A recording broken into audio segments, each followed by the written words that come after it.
Welcome back to Halmstad, Sweden for the IPF World Open Powerlifting Championships. And we are just about to get underway with a 93 kilogram man. Of course, never forgetting our fantastic sponsors, Alico, who have really raised the bar for this competition. SBD, the best and finest powerlifting products you can find on the planet. And of course, Uplift as well. An absolutely amazing online coaching platform where you will find only the best qualified coaches, and you can download the app on the Apple Store and on the Android Play Store as well. Get that Uplift app, search all the coaches. You will only find the best coaches on the planet on that system as well, and you can get your career really moving in powerlifting and a number of many other sports as well. The coaches of coaches, you will find them at Uplift, and we are 1 minute away from getting these 93 kilo men underway. We are going to see some absolute monstrous lifts here, getting super close to the 400 mark just with the openers. Will we see a world record fall today? The world record for the 93 kilo squat is 395 kilos, and the M1 is 370 kilograms. It is going to be absolutely outstanding. Probably one of the most exciting events in the afternoon. We've got 2 flights happening, 19 lifters. So don't go away. Get to the edge of your seat because the action is heating up. We're 10 seconds away from starting with Kitsu Masahito from Hong Kong. 225 kilograms is on the bar. Just a smidge of 25 kilograms under his personal best.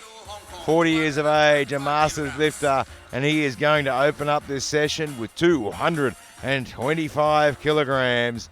And of course, I'm joined by none other than Elliot Bulldog Feldman to take us through the action here. How you doing, Gary?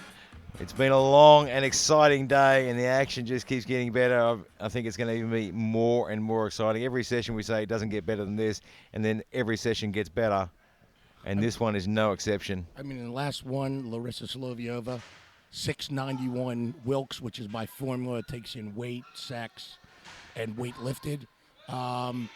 Amazing, one of the greatest performances of all time. And this here with the 93 kilos, I'm telling you, there's going to be some stuff happening, so strap it up. There's going to be a lot of stuff moving on. By second attempt squats, there's going to be some people that are already out of it that's made some mistakes. It's going to be interesting. And hang on, we got some people that are really, well, the people may never have heard of, but they'll have heard of within 3 hours. By the end of today, they're going to know who they are. So put your seatbelts on and strap in for the ride. Our next lifter, Sam Dunkur from Mongolia, 240 kilograms.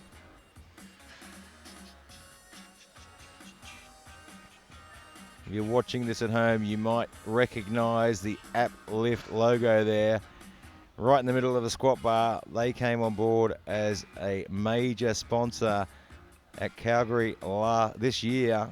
An absolutely fantastic moment. And if you're watching it on Facebook, switch to olympicchannel.com and watch all the action live on the Olympic Channel. The first time in history broadcasting the IPF World Championships on the Olympic Channel. 240 on the bar. Sinks it in. Jeez, he stands that up fast, doesn't he? That was super quick. And gets the 3 white lights on the board. Next lifter is Matt Watson. Yeah, and the Mongolians are coming on strong. Again, they're great bench pressers. They're learning to deadlift a little bit better. Their squats, they used to not even get squats in or get one marginal in. They were always high. Yeah, they're really developing as a powerlifting nation. Matt Watson from Great Britain, 270 kilograms.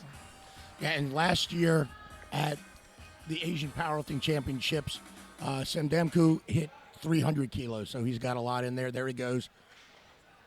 20 kilo jump to 260.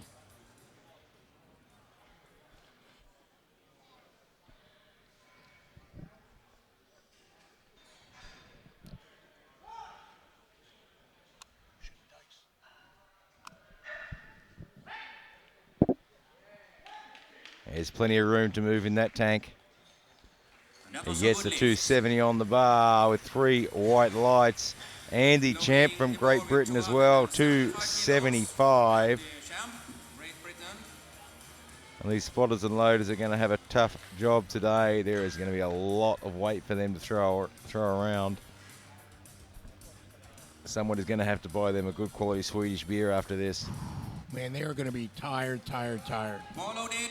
Welcome, Andy Champ, Great Britain. Andy Champ from Great Britain, 275 is on the bar. Canada, prepare. And that's a beautiful sight, all those Alico plates lined up there.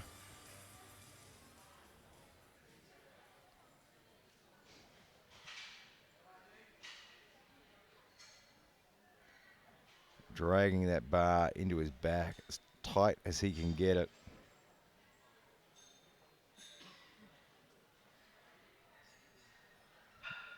Wants that bar in exactly the right position.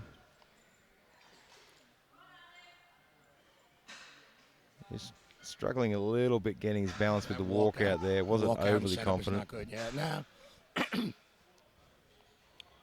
Well, I mean, the setup is Gets the lift into the and depth squat. well, Wow. but He just lost it. couldn't get his balance. Was looking down deep the whole time. Just didn't really look like he was comfortable there. His hips were not tight, so normally when you want to do a walkout, you want to take a shuffle. You don't even really want to pick your feet up off the floor. Well, and he yeah, just move released as everything from his few hips. steps as possible. Welcome, Aaron Ziffel from Canada, 297.5. Riccardo Rollo, Italy. Well under his personal best of 315. Now, Aaron here is a grown man, right? I started That's a wonderful observation. I started powerlifting when he was 14 months old. Well, that explains why you've got no hair. But I use a very good skin cream, so it keeps me youthful. But right here, Aaron Ziffel's up to 97.5. If Melanie's listening, Aaron Ziffel, the grown man, is at 297.5. And he makes it look easy. It's on the board with 3 white lights. and if Aaron's better half, Melanie's listening, hello, how are you? Riccardo Rollo, and 300 kilograms. Riccardo Rollo from Italy, 300 kilos goes on the bar. These numbers just keep getting bigger and bigger every year. Followed it. Welcome to the platform, Mr. Riccardo Rollo, Italy, 300 kilograms. Jaime Castro, Ecuador, prepare.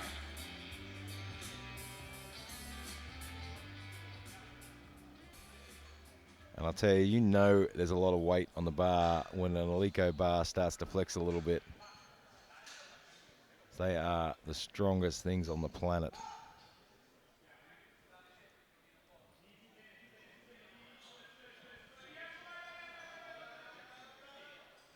He stands that up well, got a little bit out of line with his hips, but managed to put it back into position and gets the 3 white lights. Good performance. Jaime Castro from Ecuador, 310 kilograms. And you've got to take your hat off to the Ecuadorian coach. He has been flat out this week. Competed today and coached again straight afterwards as well, and again now.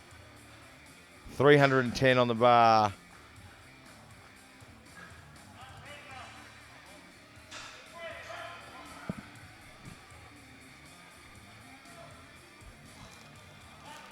And our biggest opening lift today will be 375, which is edging awfully close to that world record.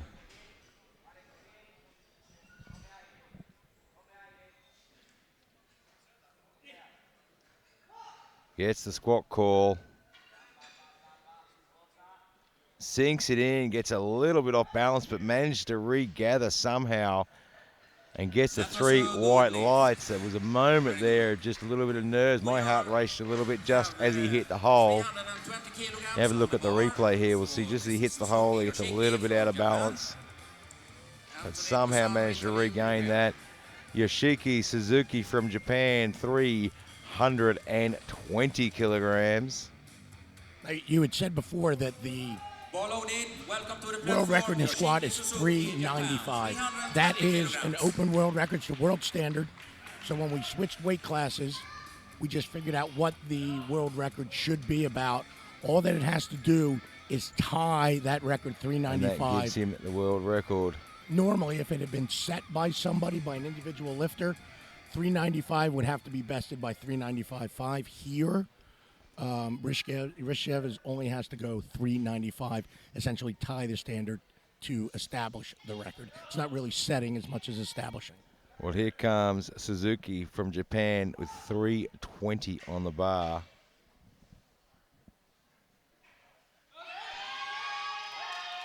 Very smooth into the hole, as we see with a lot of the Japanese lifters. 3 white lights, great control.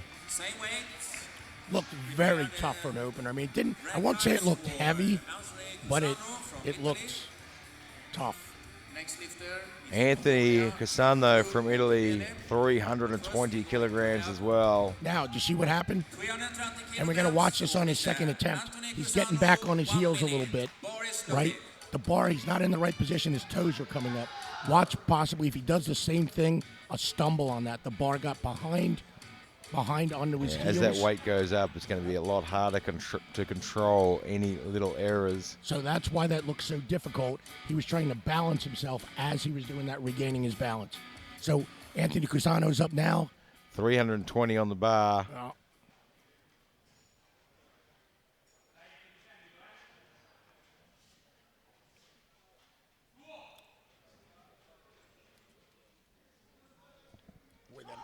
That is just a huge opening attempt right here.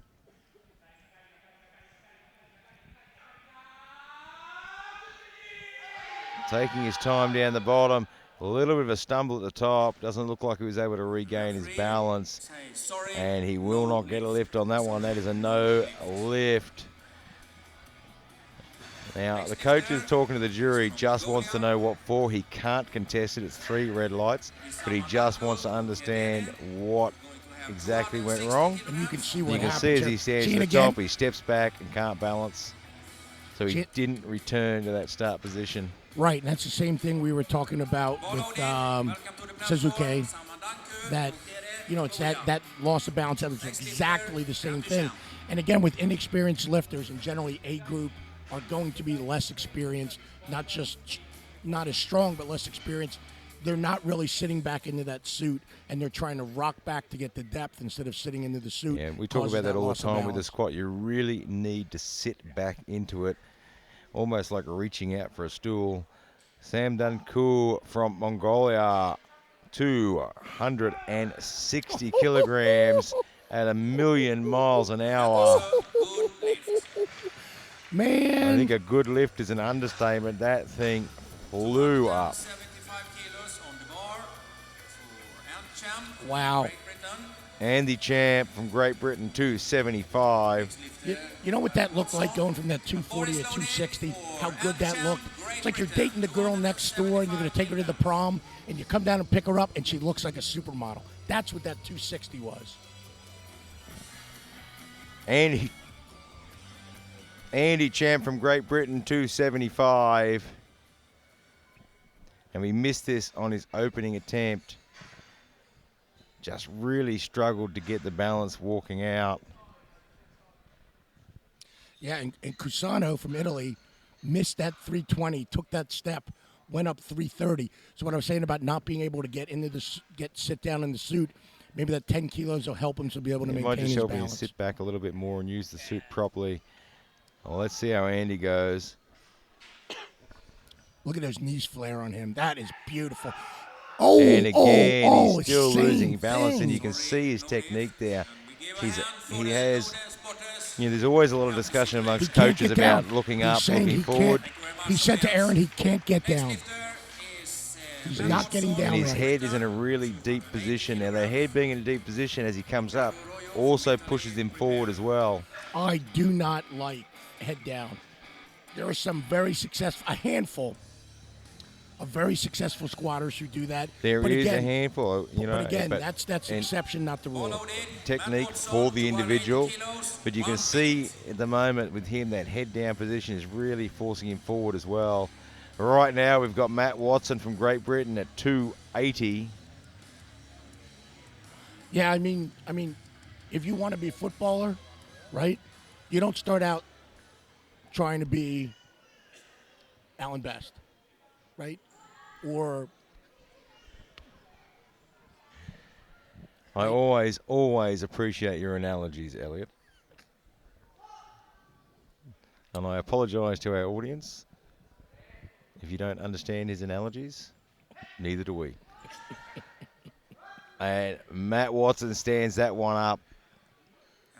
But it is 2 red lights. He's misstepped. And he gets a blue card there as well. And you can see there he got really off balance midway through that squat. And just doesn't get back to the start position either. But Riccardo Rollo from Italy, 310 kilograms.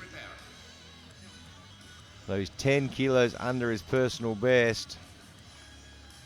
I'm very, very, very impressed with the Italian coaching staff and the numbers that they were calling. We don't see a big team from them very often, and I'm very, It's probably very one of impressed the with where biggest they are. teams they've sent this year. Yeah.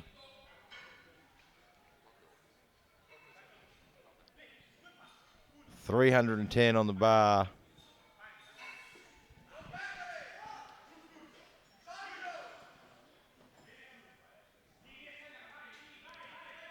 Sits back into it.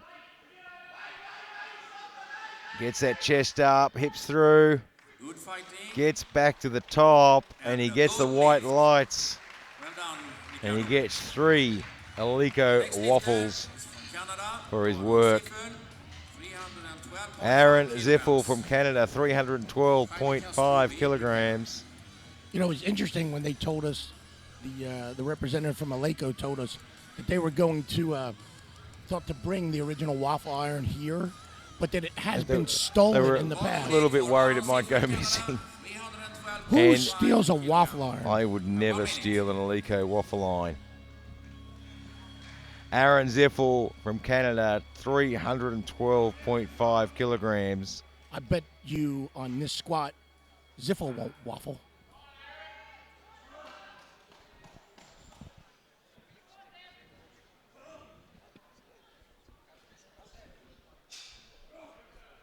$312.5 on the bar. And I tell you, I never get sick of seeing those Alico plates on that Alico bar. Aaron is a paramedic. His wife is a police officer in Canada. So most of them first responders in Canada. That's awesome. 2 white lights. Perfect. It's on the board. Perfect. Next lifter from Ecuador, Jaime Castro, 322.5 kilograms. So we've got Masahito from Hong Kong hit the 225 opener, passed on his second and third. He's here. He's coming here to try to get the gold medal and world record in the bench press. So that's He's what come for one job only. That's what he's here for. Right now, Jamie Castro from Ecuador, 322.5. Yeah, we talked about that earlier, that different athletes have different goals for competitions. Yep. And he's saving up a little bit of energy for that discipline that he's really chasing. Yeah, I mean, he can't do damage with his squat, so it's probably a lot smarter to just do that and, you know, have a good day like that. Hey, go home with a world record or a gold medal in the bench press. It's not a bad day right now. Jaime Castro is up at 322.5.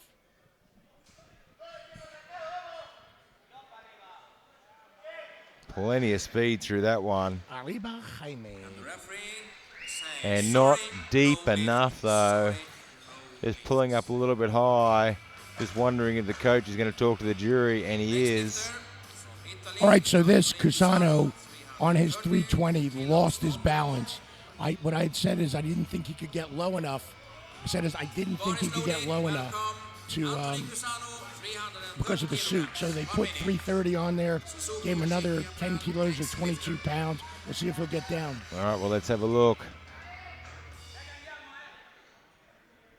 We have 19 lifters in this group, so we've got 2 flights. We'll have the A group and the B group. And right now, we are working through the A group, and we'll go straight into the B group when they finish all their third attempts. Right now, Anthony Casano from Italy, 330. And that looked better. Let's see what the referees say. Still not deep I enough. want to see the replay of this. Let's see this here. Next lifter is from He is Japan. just cutting a little bit shy. 340 kilograms from the bar. Yeah, you know what? That's Yeah, he's borderline. just cutting at a little best. bit shy of that one. Borderline at best. Welcome to the platform. Suzuki from Japan, 340 kilograms. But his form was 1,000% better than on the first attempt. Certainly looked a lot better. Just needs to sink it down now. Now, this man here is a super fast squat. Great control. He will control this all the way down. You know, That slow descent and then explode up. well, the 93s, this is one of the first weight classes where you're going to start seeing regularly large jumps, especially when we move to the B group. You know, their bodies now, you're talking 93 kilos, about 205 pounds. They can handle those jumps a lot better than some of the lighter classes can. Drops into the hole, gets the power out, and straight back to the top with a huge smile on his face. And 3 white lights. And quite frankly, they need to take bigger jumps because they got to make sure they get their openers. This is going to be exceedingly competitive session. And hopefully they've all been watching the other classes and seeing what's happened in some of those with the squats. Andy Champ from Great Britain, 275, needs to get this on the board. He is under all sorts of pressure. Missed his 2 opening lifts. Well, let's see what they've done. Let's see if they've changed anything. Now we give him a big hand. He needs his You know, lift, and so we again, give this him is a a big form hand. issue with that head down. He is just not Come on, Andy. sitting into it. He's got that head down, and on the way up, it's sort of forcing him forward. It is. So, you generally go where your eyes are. Anybody, if you've raced or driven motorcycles, you know the bike goes exactly where your eyes go. Yeah, And the it's first thing you same learn when riding a motorcycle is look where you want to go. Right. Squat is much the same. Yep. So he's looking down. And he gets back to the top. Did God, I he get hope enough he gets depth, this. though? Yeah, that And he was does. He 3 gets white it on lights. the 3 board. white lights. in the competition. Wasn't the prettiest of squats, Next lifter from but it Great doesn't Britain, have to be Matt pretty to get the Watson, white lights. 280 Right now, kilograms. Matt Watson, 280 kilograms. What happened on his last squat? That was one. I was doing some work on the computer. What happened with his 280? Yeah, look, unfortunately, with his 280, he just Cut it high. he just copped out a little bit of balance halfway down. So in the descent, hips got to get out of line, got out a little bit of balance, scared him a little bit. So he didn't get depth. And then, of course, as he stood back to the top, got a little bit out of balance as well. So it'll be interesting to see what happens with this one.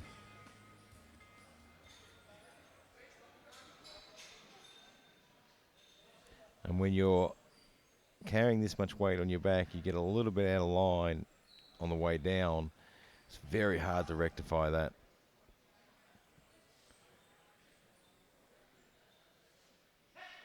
A lot more control in that one. Much better control. Was he deep enough, though? And he was. He gets the 3 white lights. Such a stark difference between that lift and his second lift. Oh, most definitely. Aaron Ziffel from Canada, 320. Or paramedic from Canada. Looking to put a personal best on the board. I mean, these are massive massive squats from our A group. Bar is loaded for RNC Full Canada, 320 Yeah, kilos. remember, this is the A group, and the groups are generally divided based on their nominated squat, nominated totals. And these are some huge numbers. We're gonna finish on a 360 in this group. I mean, 320, and not that long ago, used to be good enough to get a medal in the squat, and then now 320 can't even get you into the B group. And this is such a tough competition. These world championships every year are getting tougher and tougher, and you've got to pull. You're looking at guys having to pull world records to get on the podium now. There was one of the women's classes yesterday. The world record was like 530 kilos, and I think 8 lifters went over 500. It's That's just crazy. the competition is just getting so tough. And Aaron should get that one on the board, and he does. Beautiful. And we've even seen this week people pulling world records, and that's not enough to get them on the podium. Now, and so Rollo here, Ricardo Rollo went 300, made it 310. It's a nice jump, and then 320. Like I said, I'm impressed with the Italians. They seem to be calling. One of the biggest teams they've sent to an event like this. Yeah, they've got a lot of coaches here and I don't know a lot of the coaches, but they seem to be doing a good job. I mean, in the last session, we saw the silver medalist, and they did a great job of coaching her to that medal. Well, we've got 320 on the bar. Let's see how he moves this. Comes out pretty solid. Let's see. Fast walk out. Up. Now, he hadn't got the squat command when that happened, so he should be okay. And just, you can see the bar just pulling him back a little bit there. A little bit of shift on the bar. As it shifted, it's rolled his back. You might be able to see that bar shift a little bit.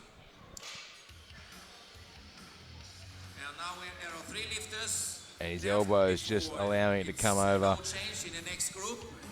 Castro from Ecuador, 327.5. So there's Jaime Castro missed 322.5. He went up another 5 kilos, trying to help him get deep a little bit. Yeah, sometimes just that extra weight can push you down through the knee sleeves and through that suit a little bit more. And it's a real challenging game, that one. You have the risk of putting on more weight, and just getting it just right, so it does push you down, but it doesn't destroy the confidence too much. Well, remember when he finished that second, I said I saw him mouth to Marcos that he couldn't get down, so they put that extra 5 kilos on. And just gets off balance there. You can see his knees come forward. The weight goes onto his toes. Once that much weight goes onto the toes, there's no bringing it back. We'll have a look at the replay here. You can see his heels start to move. His heels were starting to shift on the way down. And again, this is an issue with, I normally would not do this, but a world championship, knowing your lifter and in equipment. So he missed 320, missed 330, and now they're going 340. So they're looking at 340. Anthony Cassano from Italy looking at 340. Has to get something on the board. Not only is this 340, this is also a personal best lift for him. And he needs to put this on the board so he can register a total. I mean, this is a dangerous move, but honestly, this is a move that has to be made. He does not have control of this suit. He's going to have to use this extra 10 kilos, 22 pounds to try to get down. He has no choice in the matter. They have got everything they can out of those knee wraps. Just really not sitting back, is he? He's got it back to the top. He's locked the knees. Let's see what the referees say. 3 white lights and he's on the board. There you go. He needed that extra weight to get down. There was no way. No way. And that's part of the, we start talking about the gear not doing the lifting and how you have to do it. I don't think they were coming in looking for 340 today. They were probably looking for 335. And 340 did the job, and now Suzuki is looking at 360. A huge, huge squat. And how much has this weight class changed when 360 doesn't even get you into the second group? Oh my gosh. Well, remember how his second looked. His first looked good, his second looked better. And he's thrown on another 20 kilos. There are a lot of red plates on that bar.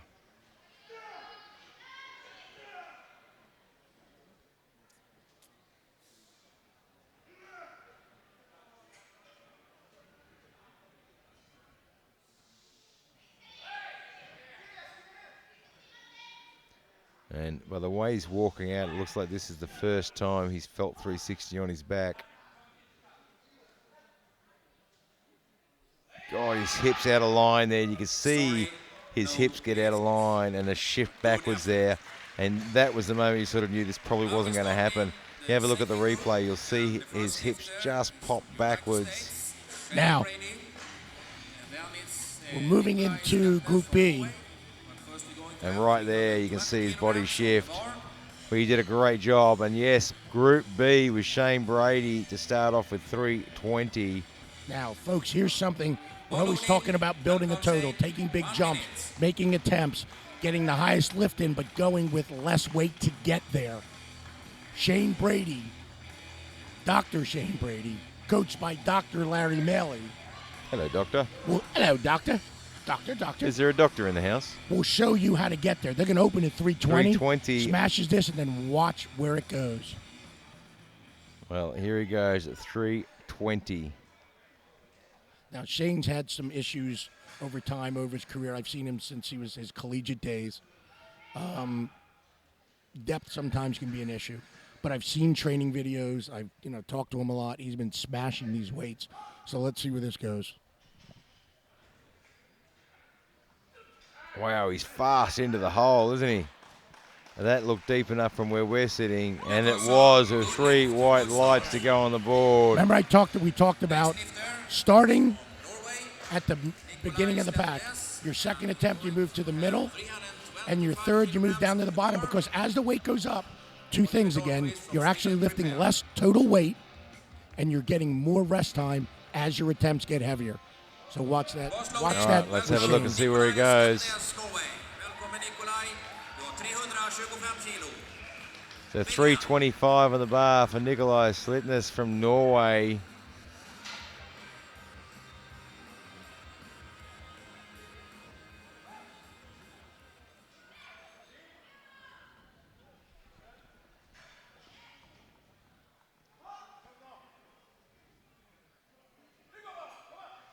Plenty of speed.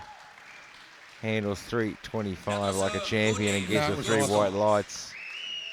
Next lifter from Sweden, Oliver Dahlqvist. Yeah, big hand. Oliver Douglas from Sweden, 327 and a half. Going for 375 kilograms. Bar is loaded. Welcome. Welcome, Oliver. 327.5. Kom igen, Oliver. 327,5. Now, he is your reigning junior world champion, He certainly is that. and his best squat right now in the international is 342 and a half. He put in an amazing performance in South Africa just recently. And I asked him what was next, and he said Open World Championships. And he's really had to work with that one. But he gets it on the board with 2 white There you lights. go. It's 2 whites. Marginal lift is going to get a 2-to-1 call. Next lifter. Alexander, who are from Austria, 327.5. Michael Shuret, Jalak Saikan from Mongolia, be prepared. Bar is loaded. Welcome to the platform, Alexander Huber, 327.5. And he's got a fantastic man in his corner, Peter Hofstetter, coaching him. Let's see him put 327.5 through the roof.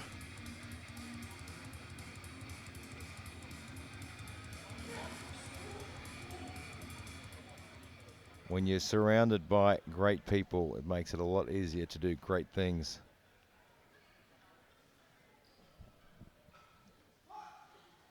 $327.5.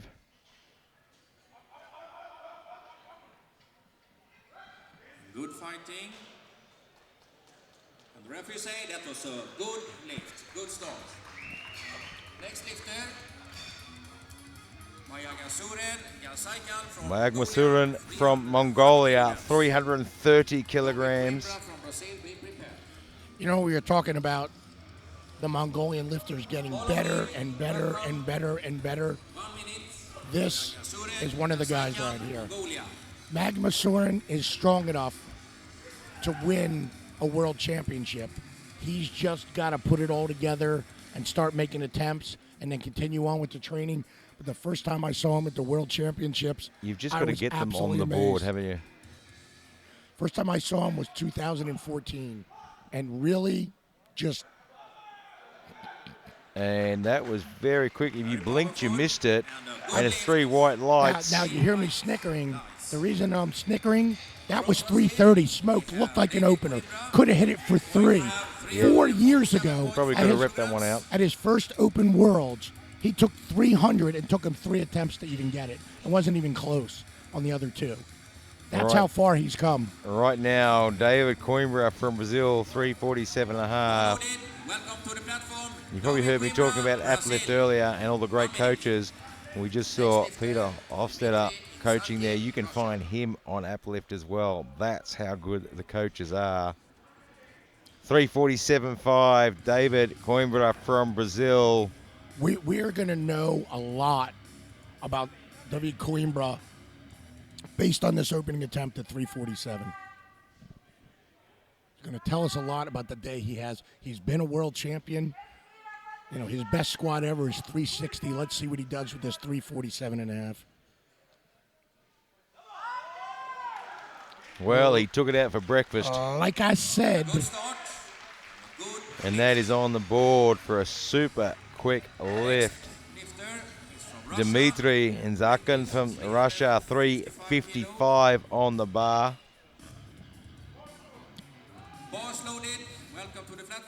I mean, last year at World Championships, he only did 350, and it was hard to get there. That was one of the easiest 347.5s you will see ever in any weight class. 355 for Dmitry. And remember, the world record is 395 standard. 395 is the standard, and I'll tell you what, we are nudging closer and closer to that. Someone will probably take a shot at it. I think today's the day that the record gets set.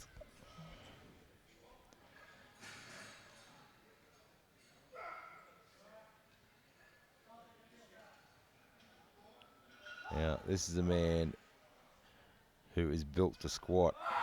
He has fantastic limb lengths for this, and he nails that one. Now, how does he get, if he wants that 395, how does he get there? Does he go 20 and 20? Does he go 25 and 15? Let's see what comes up. Look, it's a tough call because 25 is a big jump, but 20 is a bigger one for your second to third. But right now, Nicky Nielsen from Denmark, 357.5.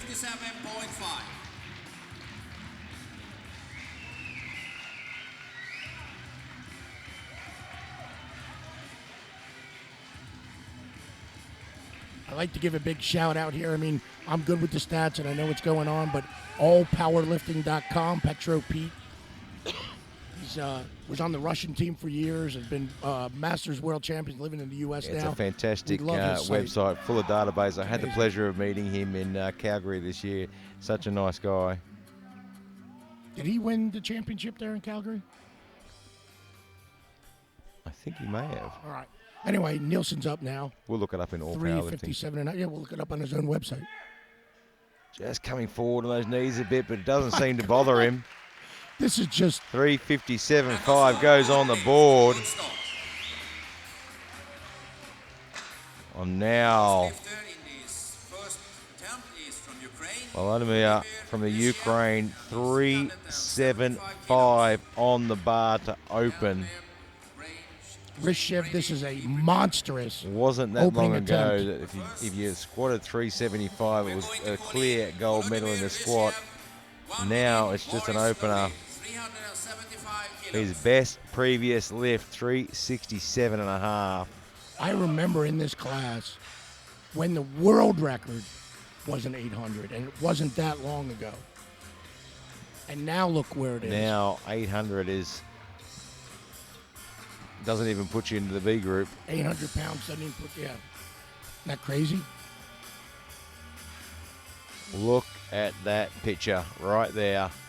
But All the red plates from the rack are on the bar. That is absolutely amazing. 375 right there. We joke about leaving some weights for everyone else, but this guy is taking them all.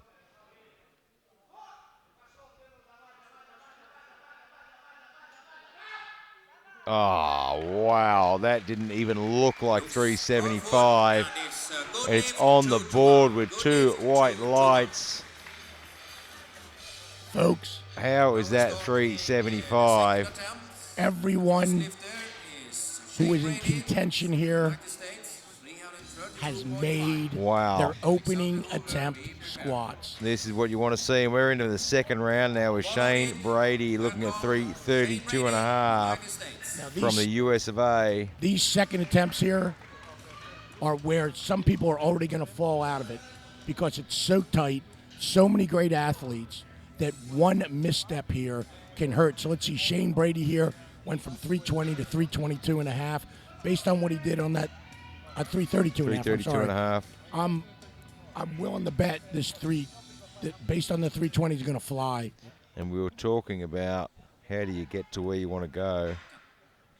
And you know, Rishev went there a little bit differently. So he opened heavier than Insarkeen, and he's going to take a smaller jump to try and get, or the similar jump, but he's going to get there. Now Shane had to work a little bit for that one. Let's see what the referee's saying. It's a good lift, though. There you go. All right, so Insarkeen went 355, very easy. Now he went to 370, 15 jump. He makes that, he's probably going to go to 380 or 382.5. Rishev at 375 was easy, but he's setting up for the world record, not trying to win the world title right now. All right? Alexander Huber, our next lifter, 335. So this is where we got to pay attention. That's a lift right there to pay attention to coming up. Huber's at 335. And I was just talking a second ago about his coach and being also a coach on Uplift. If you want to know any more about Uplift, they are here throughout the whole championship. So get out and have a chat to the guys. They are really top blokes and an absolutely fantastic company. But right now, Alexander Huber, 335. Remember, 345 is his personal best. Having to work through the middle, but boy, he pushes it out. Good fight. Has a bit of a puff of fresh air at the top there. Thank you very much. And it's on the board with 3 white lights. Oliver Dahlqvist from Sweden, 340. Was an absolutely outstanding competitor and the world champion earlier this year in South Africa.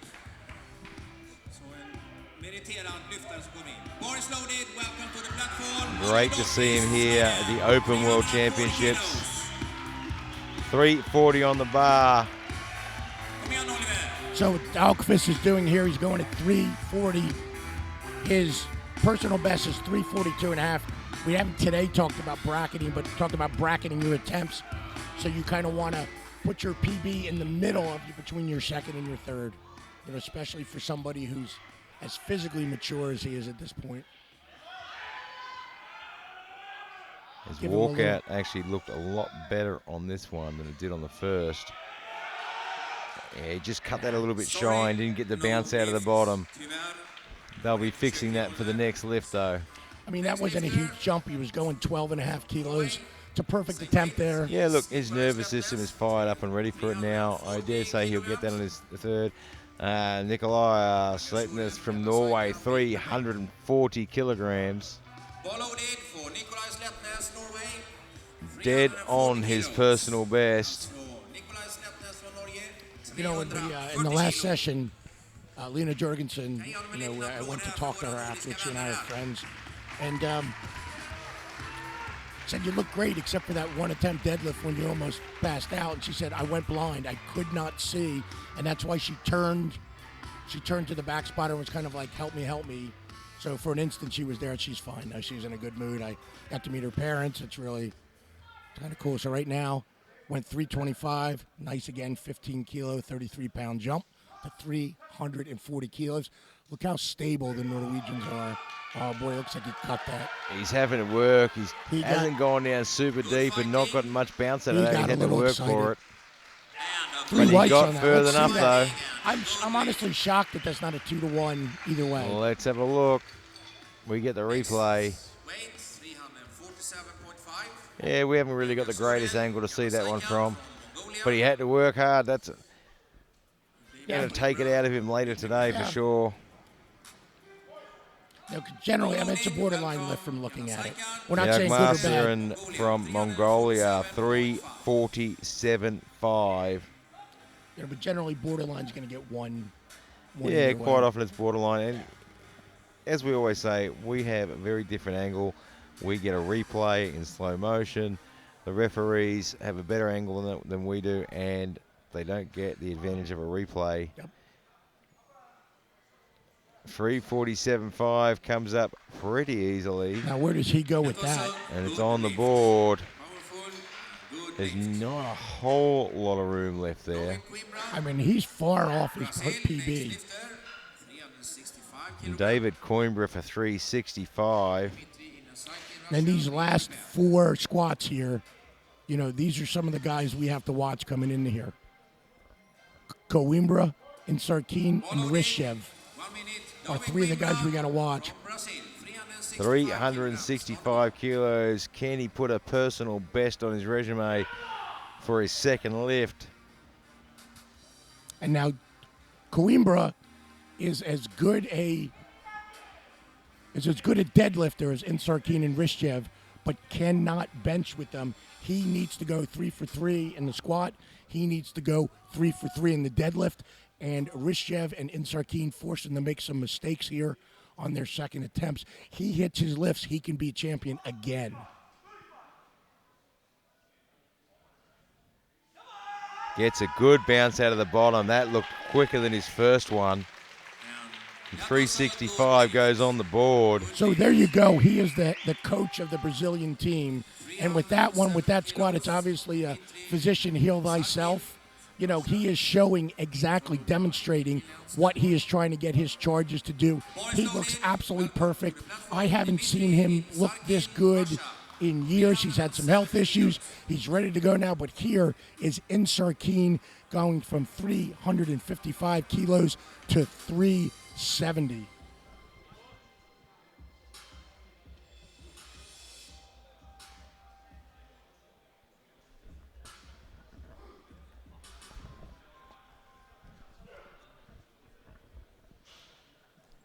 .370 kilograms on the bar. Dmitry Inzakin from Russia. He has a very quick squat. And 370 didn't slow him down at all. Powerful lift. And Super fast, 2 white lights. And as you were saying before, you know, those squats at a borderline are often a 2-to-1. Denmark. Yeah, that was what I was saying about that. I wasn't saying that should be called bad, but that, you know, borderline gets a borderline call.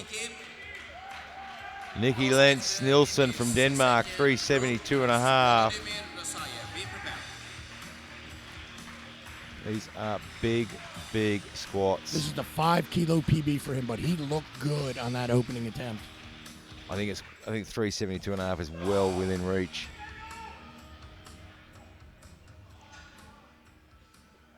And if you guys are watching on Goodlift, you can see what we're talking about here. It really helps to follow along with the numbers we're talking about.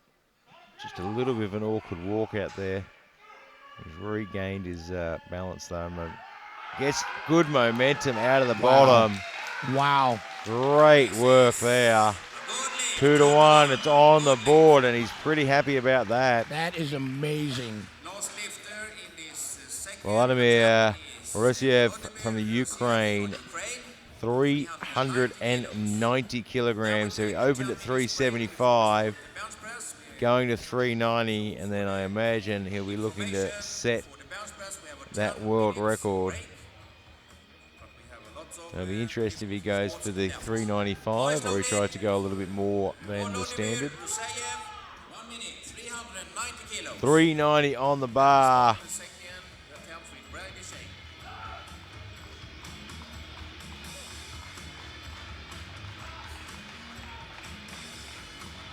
What a sight that is.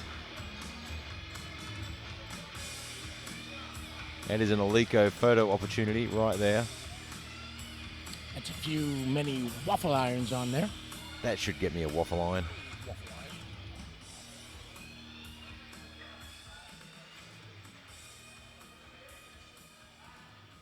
That is one tough walkout. And last year, Insarkeen went 3 for 3, finishing up at 380. So it'll be 10 kilos And over just where he was. couldn't Wow. quite get his balance there. And he's going to time out, unfortunately. no way. He's not got enough There's time. no way. And he knows that he's not going to waste energy on See, that. and here becomes what's going to happen now. Please signal. I said that the issue is it's going to come down, and there was 3 second attempts we were looking at. That was one of them. That leaves the door open. Insert. And I mean, it can cost him. They can cost him quite a bit. Rishchev should be able to come in here and walk away with this based on nominated total. Not walk away, but do good. He's now left the door wide open for Insarkeen and Coimbra. Yeah, look, all of a sudden he went from having the biggest squat in Group B to maybe having, third or fourth biggest squat. Oh, So yeah. we'll see. Yeah. Shane Brady now from the US of A, 337.5. He was good at 320, good at 332.5, and I think he made a really smart call there with 337.5 on his third. There wasn't a whole lot left to move there. Yeah, and it's kind of, you look at what Rishchev opening with that huge 375 attempt. It's so big, right? He may not win either gold or silver in the squat. Yeah, It's he not may when you not start register out. another squat. Nope. And that did not look I comfortable mean, for we him. all hope he does. But when you open that high, it makes it very hard to move from there. He wanted that world record, and I think 385 might have been a better jump for him. Sorry. And that was all he had in the tank. 337.5 was a bit tough. So with Rishchev, all he needed was 5 kilos. So you're going to go 375. He is And scratching. he has scratched his He is last scratching. lift. Wow. See, and again, so here's the thing. Why not go 375, 385, 395, world record? And you add another 10 kilos. If you miss your third, you're still out of 10 kilos there. Watching that walkout when he got out of his balance, his knee flicked in and out a few little times, so he might have just tweaked his knee a little bit, deciding not to take the third. But right now, on the platform, So, okay. we've just got a little bit of a technical error with next lift. It'll only take a second to fix that. Well, here's how it comes in. Rishchev looked like he's going to be dominant. That 375 opener. If Oliver Dockvist, 340. Insarkeen hits his third, he's 7.5 kilos ahead of him now. So Oliver Dockvist missed this on his second attempt. I'm betting he's going to get it. And the coach just motioning to the referees that he should get a new clock. Start the clock again. Come on, Oliver. His walkout looks a lot better on this one. Weight-wise, no problem. Let's have a look at what the referees say. Not deep enough. Sorry, no lift. Too much. All right, Huber's up now, 342.5. Alexander Huber from Austria, 342.5. Nikolai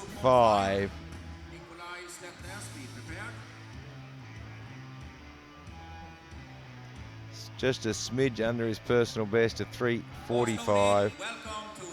Plenty of experience under that bar. Been competing since a young teenager.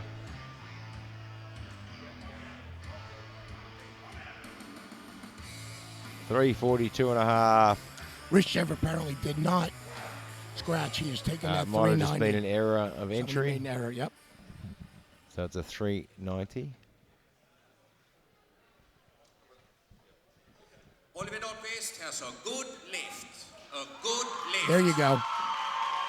We've seen an overturn there. So Oliver Dahlqvist was overturned to a good lift. No lift. Sorry. And unfortunately, Alexander Huber there just Next lifter from Norway. couldn't quite get the line of that one. 5 kilograms. So watch out for him on the bench. Nikolai Sletnes from Norway, 3:45, sorry. And just reminding everyone, Oliver Dahlqvist was 2 red lights. The jury has overturned that. It's a good lift at 340. Welcome to the platform, Nikolai Sletnes, Norway. Nikolai from Norway, 345.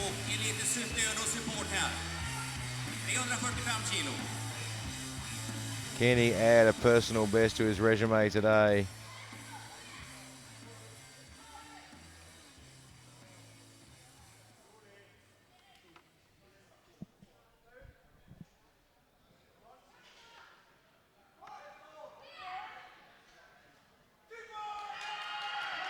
Yeah, he's cut that a little bit shy. Didn't get a whole lot of bounce out of the bottom there, and that's a no lift.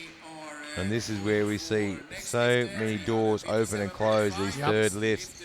Just pushing the envelope a little bit too far, missing lifts, opening the door. And right now, Going to be a 10 minutes break before we start the bench press. 10 minutes break before we start. right now we have Mongolia about to hit the platform And 57.5. at 357.5. Yagmasurin. Ball loaded. Welcome to the platform. I don't think you can get that suit any tighter than that. I would have liked to have been a fly on the wall when they got him into that suit. I want to be a fly in the wall when they try to get him out. That may be scissors. They right might there. use a different suit for each competition. They just cut him out. It happens sometimes. You know, guys who He was good on the way down, but just couldn't put the power through to get it back to the top. So David Coimbra from Brazil, 372.5 now. He is looking really good at the moment. David needs his 7.5 kilos. Can he handle more? Maybe, but he has to get this 7.5. His job is to get up on the medal stand and maybe, depending on somebody slipping, you know, taking silver or gold if something happens. He just needs to be consistent. We talk about it all the time, putting the numbers on the board, not taking not doing anything silly, taking extra. You know, sometimes you get a bit excited, you're trying to take a bigger bite of the apple when all you really need is to nibble away at the total. So Insarkeen and Rishchev may very well, because they're neck and neck. They're pretty much equal in virtually everything they do. Are they going to leave by fighting and trying to get at that bowl of kibble, or are they going to leave it all for Coimbra because they're all fighting and he goes and feasts?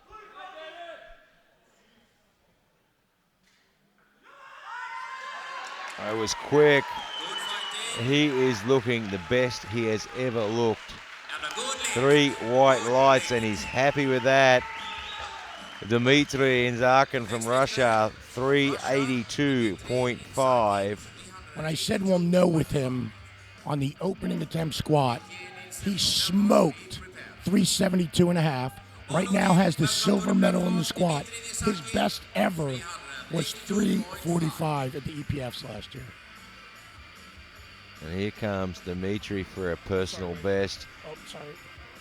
370 was his personal best. Now looking at 382.5. I made a mistake. It was 360, which he blew past. And that was in 2014. I said it's been, 4 years. He won the world championship in 2014. It's history repeating itself here.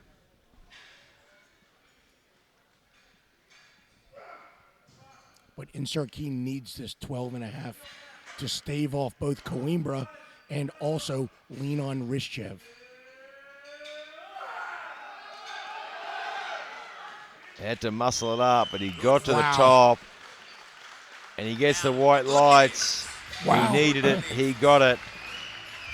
Nicky Lentz Nielsen from Denmark, 385 kilograms. That is Rishchev just took some serious damage with that 382.5. Yes, this is going to make the difference at the other end. Whoever makes the most attempts between Insert Key and Rishchev is going to win. Now, the thing is, do they push each other and allow Coimbra to jump in there in some way?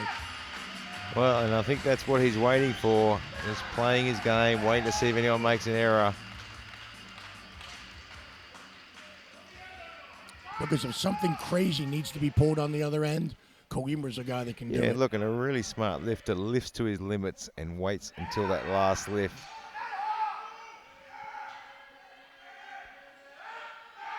Depth looks good. That should be good. Let's see what the referees say, and it is. And you know what's interesting there? That is all just baby strength. If you watch his technique is not solid yet. Not yet. He's got What a is he going to do? long way to He's going to go. be solid. That's 385. The world record is only 395. The kid doesn't know what he's doing. It's unbelievable. Where will he be in 2 years? Well, right now we have got a 390 kilogram attempt. Rishchev from the Ukraine. Now he had some problems with his walk out of the second. His knee sort of opened up and closed again, and he just couldn't regain his balance. And I'll tell you what, if he misses this, he is in serious trouble. If he misses this, he opens the door so much. He opened within a hair's breadth of the world record, and if he doesn't hit this, all he takes is bronze in the squat. He's had to work for it. Can he lock it at the top? But he has got there. And the referees say 2 white lights. It's on the board. And you know that 395, I think, was a little bit out of reach for him. And those knees were not locked at the conclusion of this attempt. Well, that is the end of the squat session. We'll take a 10-minute break now. Don't go anywhere. Look at those. Don't go anywhere, because this is getting more and more exciting as the night goes on. 10 minutes time, we'll be back here live on the Olympic channel with the IPF.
Before we start, Welcome back. We are 2 minutes away here in Halmstad, Sweden, for the start of the bench press in the 93 kilogram of the IPF World Open Powerlifting Championships 2018. And if you are watching this on Facebook, flick over to the Olympic channel, olympicchannel.com, and watch all the action live. The first time in the history of the IPF Powerlifting World Championships being broadcast live around the world on the Olympic channel. It is an absolutely historic moment for the IPF and powerlifting worldwide, and this is an absolutely historic championships. We are in the home of Alico, the world leaders in strength equipment. Their motto is raise the bar, and they have done just that here this week. They have raised the bar so high, and of course SBD always standing behind these competitions. Squat, bench, dead, makers of the finest powerlifting equipment on the planet, and Uplift, the finest athlete and coaching platform in the world. Get on to the App Store or Android Play Store and download the app and find your coach and launch your career into its next chapter. We are 30 seconds away from the bench press, and boy, that squat session heated up very, very fast. 185. That's all right, I got it all under control. Good under control.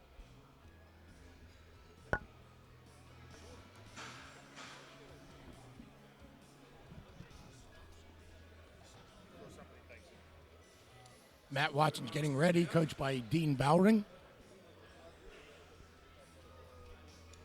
There we have the time. And we are underway here. And of course, Bulldog Elliot Feldman is back in the box with us again. We invited him in. We just can't get rid of him. He's here to stay. Jamie Castro from Ecuador, 200 kilograms on the bar. And of course, I don't mean that. We love Elliot Feldman here. So it reminds me of a line from a movie. He dug in like an Alabama tick. For all you Predator fans out there. And he absolutely nails 185. 3 white lights. Don't forget there's 19 lifters, so there are 2 flights. We'll be getting through our A flight first and then moving to the B flight.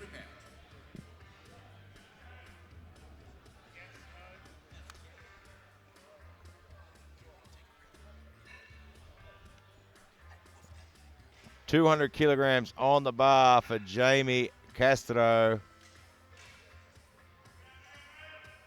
Followed it. Welcome, Jaime Castro, Ecuador. It's too excited to take a break.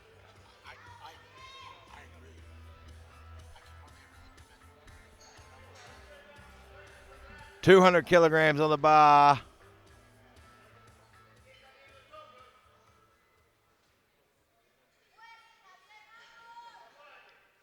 And as the music turns down, you can hear the Ecuadorian supporters in the crowd right behind us in the commentary box here.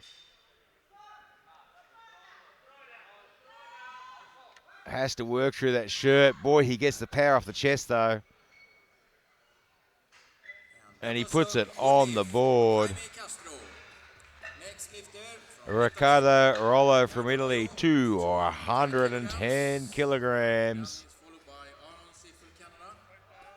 The bar is loaded for Italy and Riccardo Royo, 210 kilos.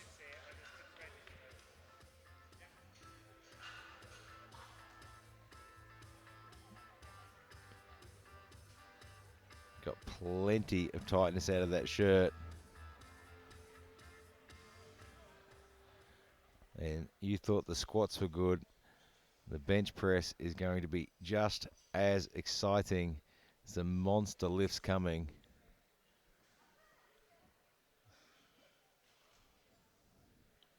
The world record in the bench press for this weight class, 305 kilograms. That is an open record. The Masters record is also the open record at 305 kilograms, and Ricardo Rollo nails 210. Good start. Absolutely vaped it. 15 kilos for Aaron Siffel from Canada. I can't even respond to that. Great Britain. I tried. If you pay attention to it, it won't go away. Welcome, I Aaron tried. Siffel, Canada, 215 kilos. Aaron Ziffel from Canada now, 215 goes on the bar, well under his personal best of 230. And you can see him just giving some instructions to the spotter there.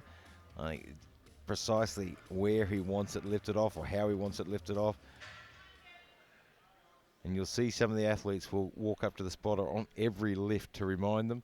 These guys are spotting and working so hard out there, they're not going to remember everyone's instructions, so it's a good idea to remind them.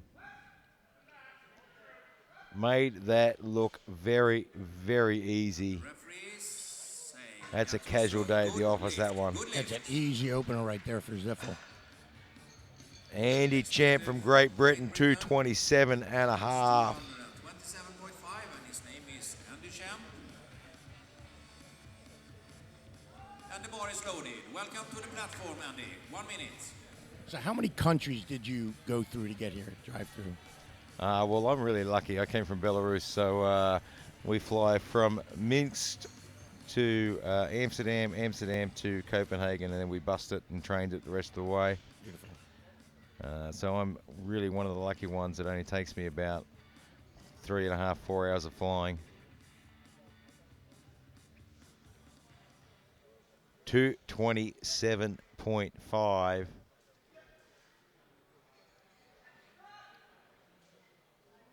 Now, I'm not sure what his personal best is. His profile says 205, but I'm pretty sure that's a raw lift. And he got a little bit loose in the middle there, but he managed to regain and gets the 3 white lights. We've seen a lot of the Brits this week so far that we think are going to be classic lifters who are moving into gear, and I think Andy Champ is one of those. We had Emma the other day. Yeah, we're seeing so much more now. I mean, we used to see athletes were either equipped or classic lifters. Now we're seeing so many of them compete in classic and equipped, which is absolutely fantastic. And of course, both equipped and classic growing at rapid rates. You know, at some point, we're going to see that a significant percentage of the top raw lifters start moving, or classic lifters start moving over. It's certainly growing, and it's a great thing to see for the sport. We're starting to see interest in that here. Anthony Casino from Italy now, 230 kilograms.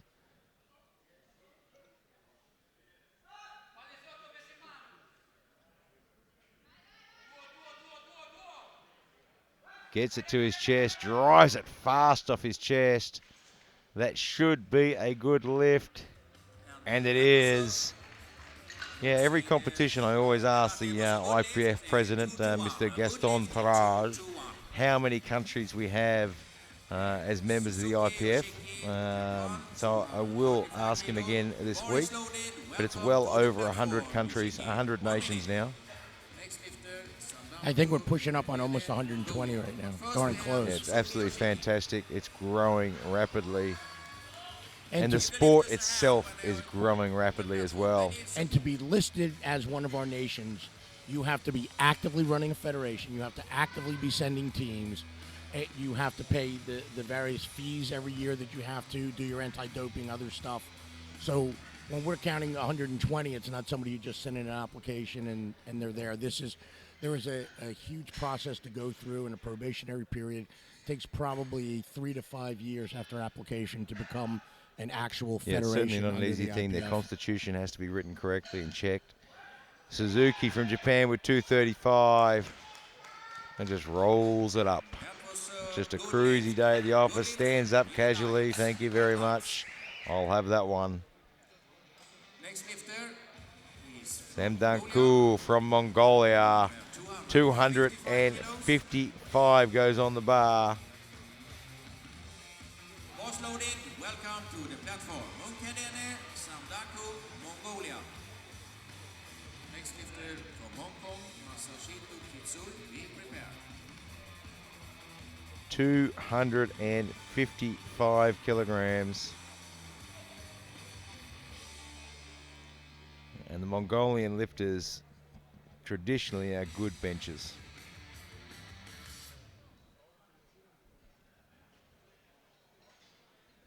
You know, back in the day, I wasn't a great bench presser. I was at average, a little below average bench presser. Right now, every single one of these lifters in both A and B is over me.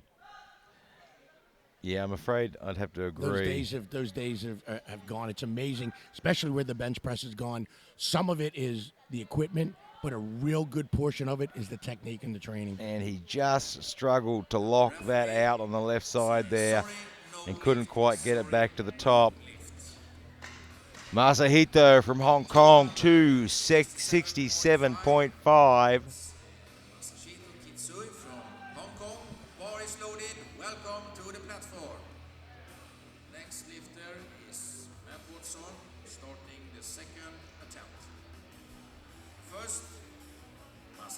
Well under his personal best of 280 kilograms.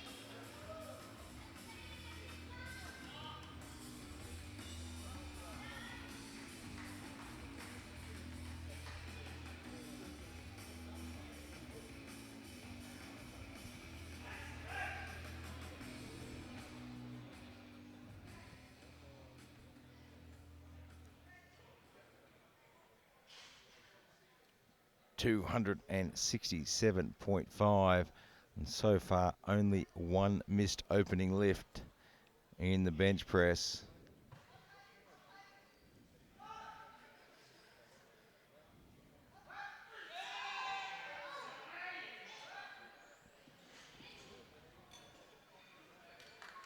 And it's on the board, 3 white lights. Second round from his first group, Matt Watson, 192.5, followed by Jaime Castro. But the bar is loaded for Matt Watson, Great Britain. Matt Watson for Great Britain on his second attempt at 192.5.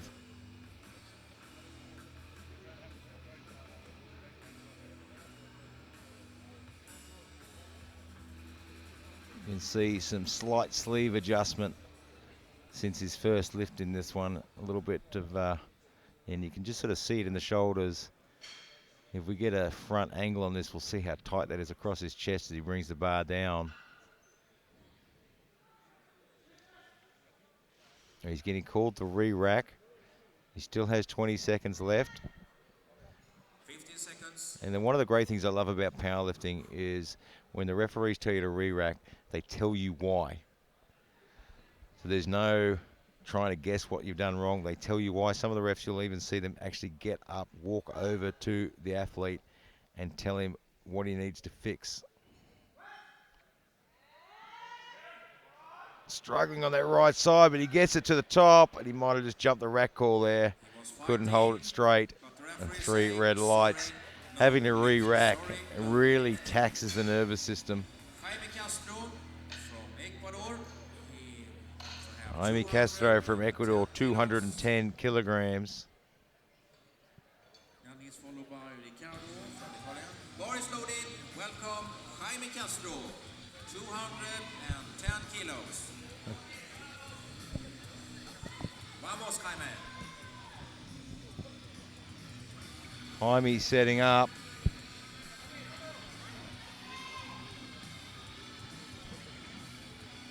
Now, if you're wondering, Elliot didn't leave then. We just had a slight microphone technicality.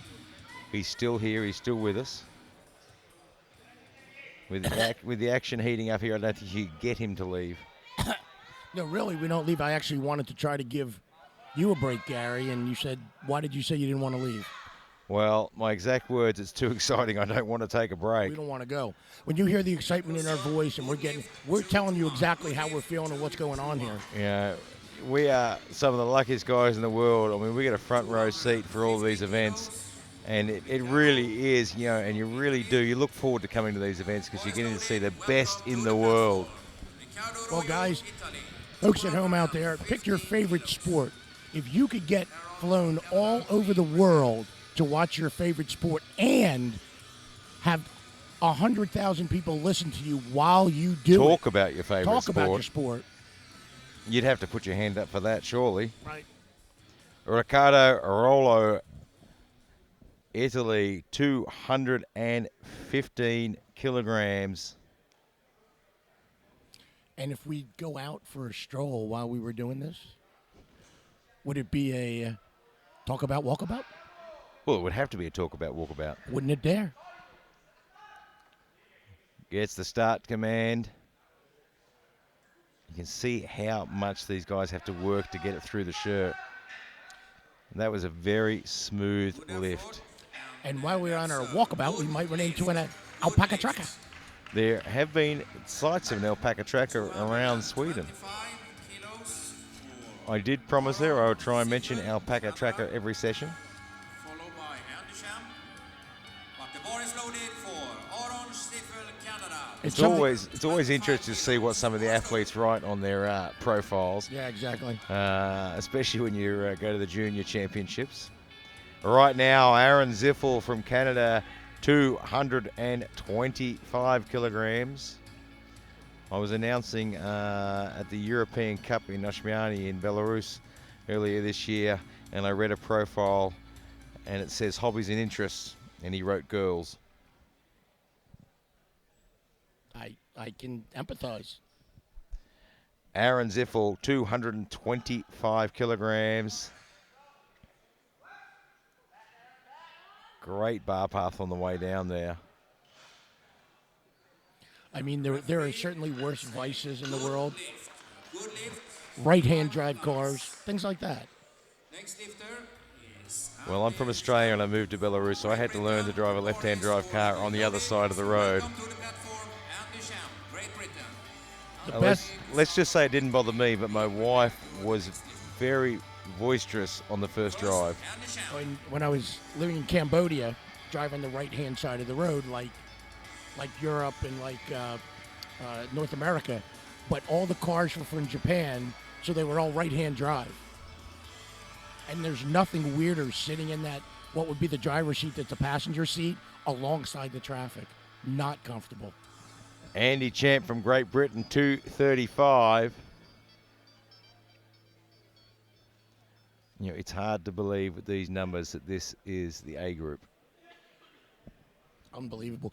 These bench presses they're putting up now were B group numbers about 10 years ago. And just lets the shirt get away from him there. Great job from the spotters. And we talk about the shirt all the time. I mean, those things have a mind of their own. Anthony Cusano from Italy. He's going to have 240 kilograms on the bar.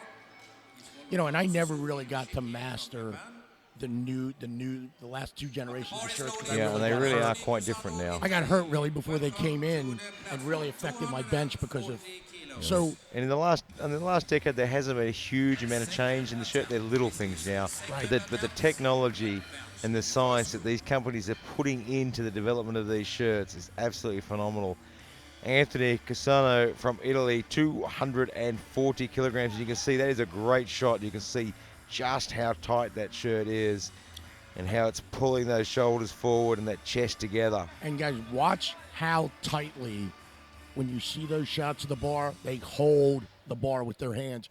Their hands start to turn white. They're gripping so hard. It's a fantastic angle here. You'll see that shirt stretch across his chest. He's got to fight through it. And look at the power off the chest he gets there. That was super fast off his chest. And that was a great angle there for Anthony's lift. You could see that the bar is not pressed out. If you watch this, the bar glides to lockout. You keep the elbows in all the way down. You do not flare them up.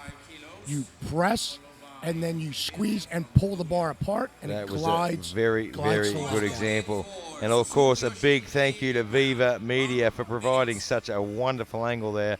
These guys working tirelessly to get this production, and what a fantastic production it is. Suzuki from Japan, 245 kilograms.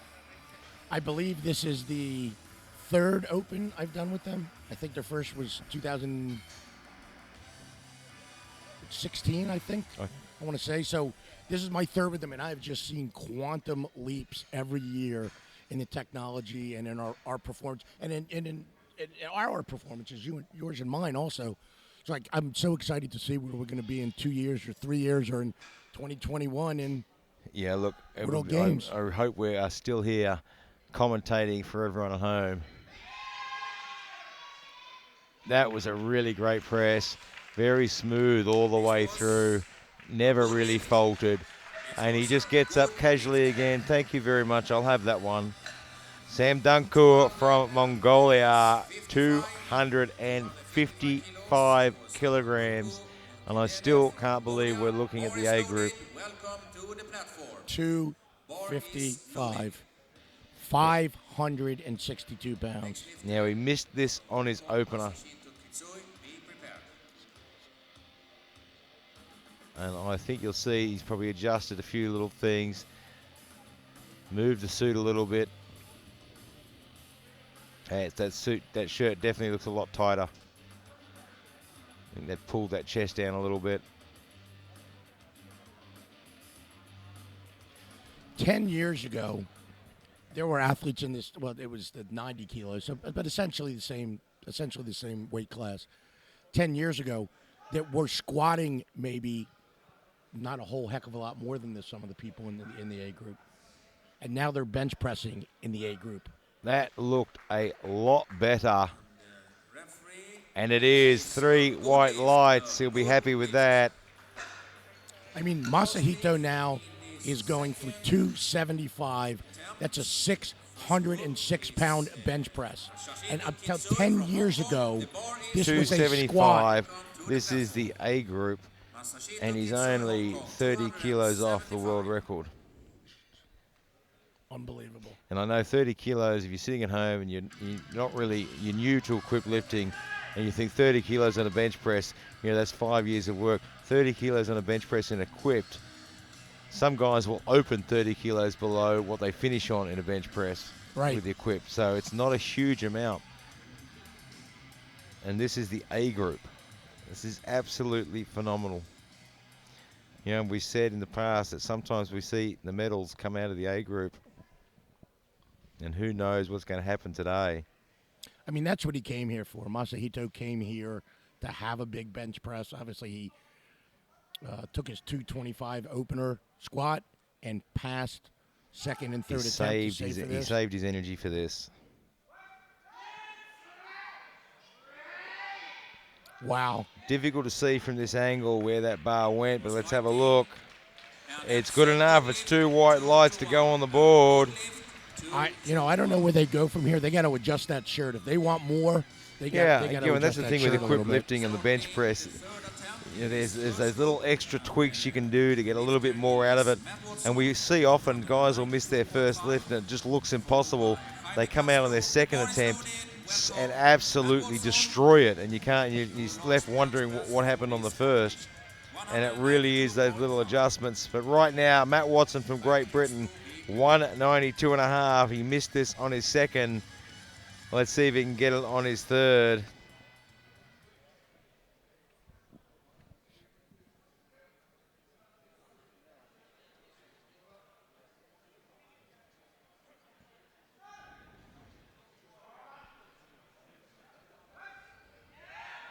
And he just can't quite get the line right there. He really didn't get the line on that one at all. You can see his chest flatten out a little bit. We'll see if we get a replay here. No, I've just been informed by Viva Media that we don't have a replay on that one.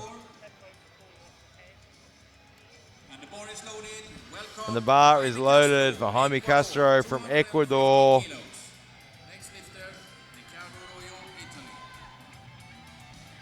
215 kilograms. And I've got the Ecuadorian cheer squad 10 feet behind me to my right. And every time the music drops, I can hear them yelling. It's fantastic. One of the greatest sports, people from all over the world cheering for everyone. And you'll see the guys out the back in the warm-up room. It doesn't matter what country you're from. Doesn't matter what country you're from. They are helping and supporting each other. And he gets that one to the top. Looks like a powerful lift, and the referee And saying he that gets was the a 3 good lift. white Good lift lights. for Jaime. 220 kilos from the man from Italy. And the bar is loaded. Welcome to the platform, Ricardo Arroyo. And Ricardo Rollo from Italy, 220 kilograms. All loaded.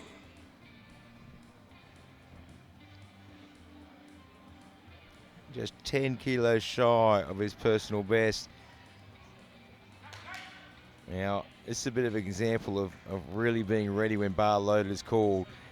He's getting to the bench with 30 seconds to spare, and that's not enough time. If he has to change something or re-rack, he will not have enough time. It's really important to be ready to go once that bar loaded is called.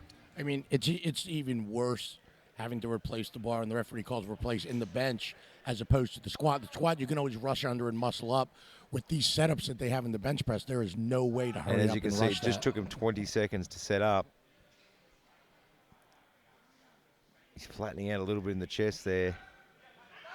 And you can see just, No lifts. Good catch. and as he flattened out in the chest there, you can see the shirt sort of took over. Sorry, no lifts.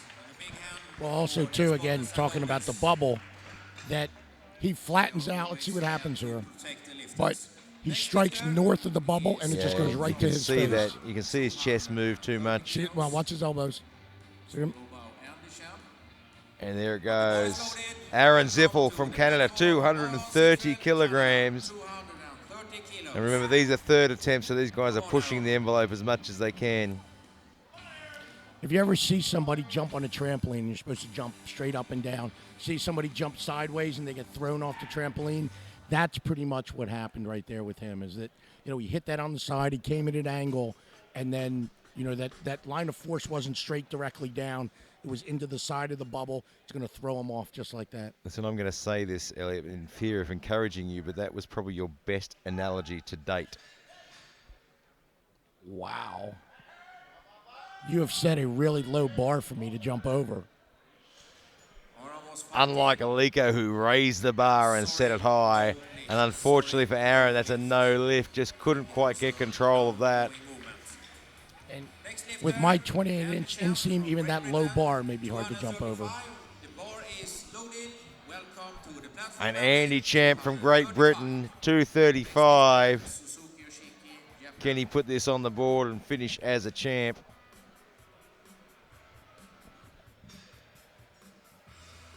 So he missed this on his second attempt. But he wants to get this on the board. Andy, the British coaches, Aaron and Dean, talking to them, they think Andy Champ has a real future in the sport. I mean, he's not a young guy, but that he is just strong. And I think that's fantastic, though, in powerlifting. I mean, you don't have to be young to have a future in the sport. You don't have to be young to start the sport. That looks better. I'm not sure if the bar moved up and down, but it looked a lot better from this angle. And he gets a good lift, and it's on the board. Well done. Yeah, we're seeing all sorts of people start powerlifting later in life now. We're seeing some guys start powerlifting for the first time in their 30s.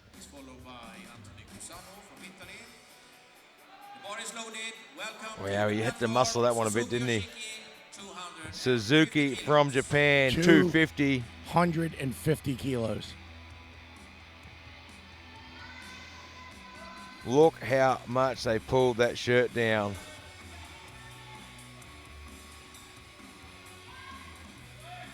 They have really gotten everything they can out of that. Look, and you can see he's got to roll his body over to try and get his hands wide enough apart of the bar. They have gotten everything out of that Titan.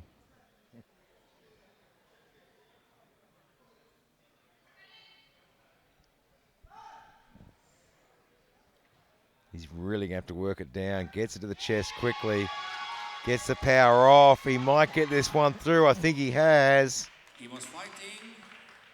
And he has. He's put 250 on the board. Look how happy he is with that. You know, he's got a really good subtotal. He's in at 590 by way of a 340 squat and a 250 bench. That is absolutely fantastic, isn't it?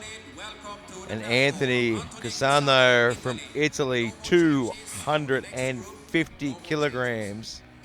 Now, he is in the A group. Those lifts, that squat and that bench press are really darn close to the world records from 10 years ago. It's unbelievable, isn't it? You know, to see these guys, it is such a competitive weight class. Well, and what we're seeing is, you know, steel sharpens steel. So when you have 3 or 4 guys that are in the same class every year, they keep driving each other towards excellence. And that's what we're seeing. In the contested classes, the numbers keep going up because they're driving each other. He's had to work for it. He's had to really muscle that left-hand side, but he gets it on the board, 250 kilograms. But you thought that was big. Sam Dunku now from Mongolia, 267.5. It's a lifter from Mongolia. He's followed by a lifter from Hong Kong, Futuli.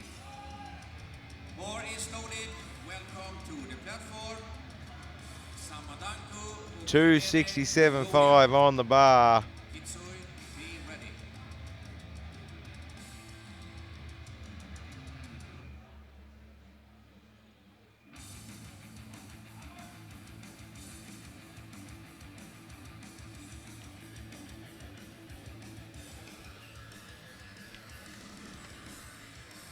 $267.5 kilograms.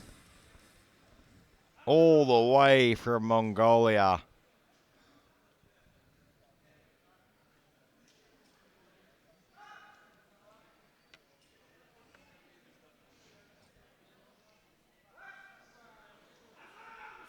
He's muscling through. He's controlled it. Can he lock it at the top? He's fighting, and the referee say, 2 white lights. He gets it on the board. Wow. And it just gets bigger. So this attempt here, 277.5 is what Masahito came here for. You know, we said after that 275, where is he going? Not much. Yeah, look, I think this kilos. was a really smart move. 2.5 kilos and a 277.5. I mean, when we don't know how much room the next group has got to move, this could put him on the podium for the bench press. 277.5, but he really wants to get it on the board, though. Do I remember correctly that Masahito used to lift for Japan? And I'm not sure. I'll have to check. But I remember I thought so too. One of the Hong Kong lifters had emigrated from Japan to Hong Kong and was competing. I just don't remember if it's Masahito or not. Well, we will find out.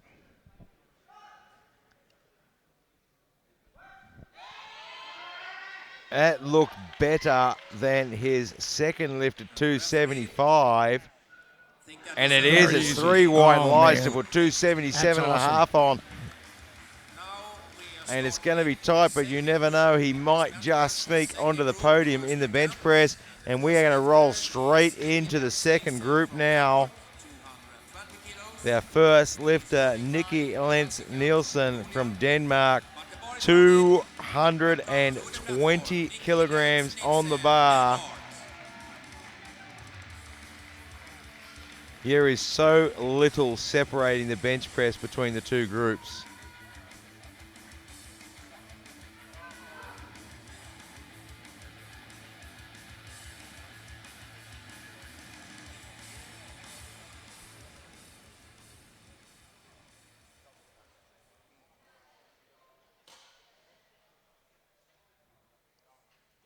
Gives himself plenty of time. Good line to the chest. Flies it off. That was 1,000,000 miles an hour. He just set the bar on fire.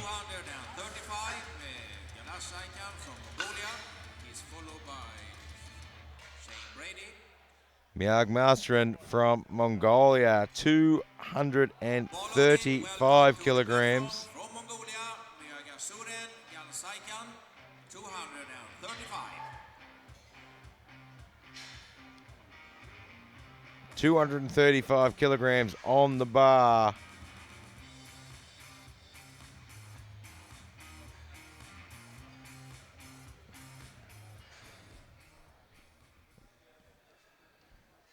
Right now, it is anyone's game.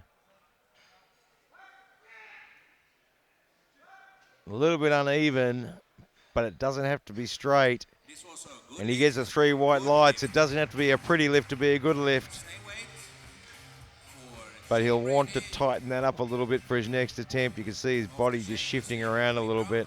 but the same weight. And we haven't lost Elliot. He's just doing some research for us to try and find out States of America. about the Hong Kong lifter. Yeah, he did. And, you know, at least So he in did lift for At least Japan. in 2008, he lifted for Japan. I thought so. I wanted to check, just take a look.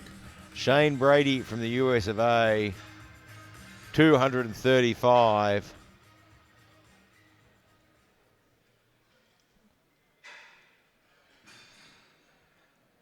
I mean, And quite. as- No, go ahead. And as Sorry, much as sorry, it Garen. sounds like we remember all the information from all the athletes, we have our computer sitting here with access to quite a lot of data on all of these athletes.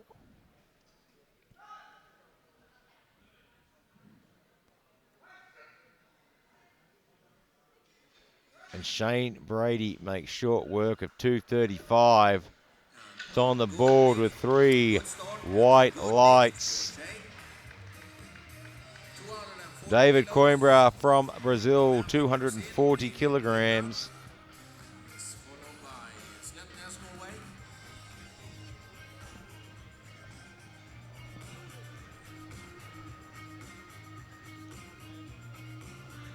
$240 kilograms on the bar. He is looking better than he has ever looked. He is unbelievable today. And we're about to find out if his bench is just as good. When we came in, I said, we'll know exactly what kind of day he's having on his openers. He's looked good. I mean, I've been friends with him for a good long time at this point. You can just kind of see it in people. First of all, his physique looks great. He looks like he's in shape. He's had a bad back and some other problems, and you can see him walking around. He looks a lot younger in terms of the way he's bouncing around here to start. So Yeah, and we see that in a lot of athletes, especially in powerlifting. They go through periods where, they have a few niggling little injuries, and it takes a little while, and then all of a sudden everything falls into place. Everything stops hurting. The physique, the nutrition, everything works, and that bench press is no exception. It flew up off his chest. 3 white lights. Look at it. You see it's coming off there a little bit. It's eyes a little bit. There you go. 40 kilos. He got so much power off that chest. Norge, Nikolai Sletnes, 240 kilo. The bar is loaded. Nikolai Sletnes from Norway, 240 kilograms. Next lifter, Alexander Huber, Austria.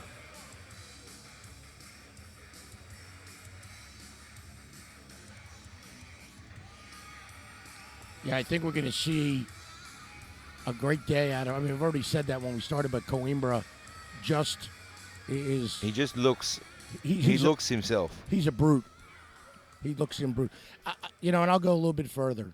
That I think he looks more himself than he's ever looked. This is, when in the mind's eye, when you talk about how you want to be or where you want to be, I think this is where David probably wanted to be from the day he started in this sport. And it's finally exposed. And Nikolai just having a little bit of trouble controlling the bar there. 2 more attempts. You can see just got the bad angle. He pushed back a little bit too hard. I mean, this sport is like you take a piece of marble and you're gradually carving it. Yeah, it's a long game. It's an end game. It's not a sport that you come into, reach your peak in a couple of years, finish your career in a couple of years, and it's over. This is a sport that you reach your peak over 10, 15 years. And anyone young out there starting out in this sport, yep, you're going to make some fantastic gains early on. There's no doubt about it. But you've got to look at the long game. You want to have a 5-year plan, a 10-year plan, and consider that really long game. And you might be in your 30s and you might not have hit the World Championships yet. That doesn't mean you're not going to.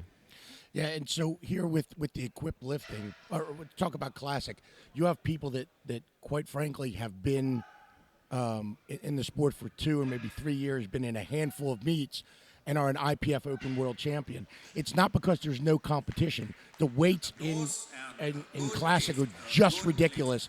They are exceeding They are a lot of crazy. They're exceeding dared world records from 10 years ago. You know, we're talking about how B flight. A flight is now better than B group. The classic numbers are just as crazy. But it takes a shorter period of time to get there. You have to work the suit in equipped lifting, and it takes years to learn how to use it. It takes years to really master that. Oliver Dahlqvist from Sweden, the reigning junior world champion. We talked to him in South Africa after he won the world championship. And I asked him at the end of the interview, I asked him what was next on the plan for him. And immediately he said World Open Championships. And he is here. 260 on the bar. That is a huge bench press for such a young man. Unbelievable. 260. 260. 260 kilograms is on the board. My motorcycle is about 210 kilos.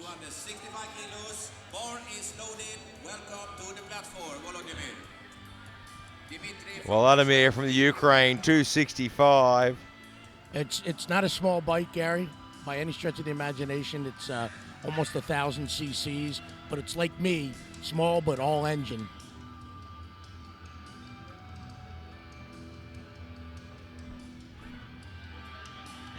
$265 kilograms on the bar.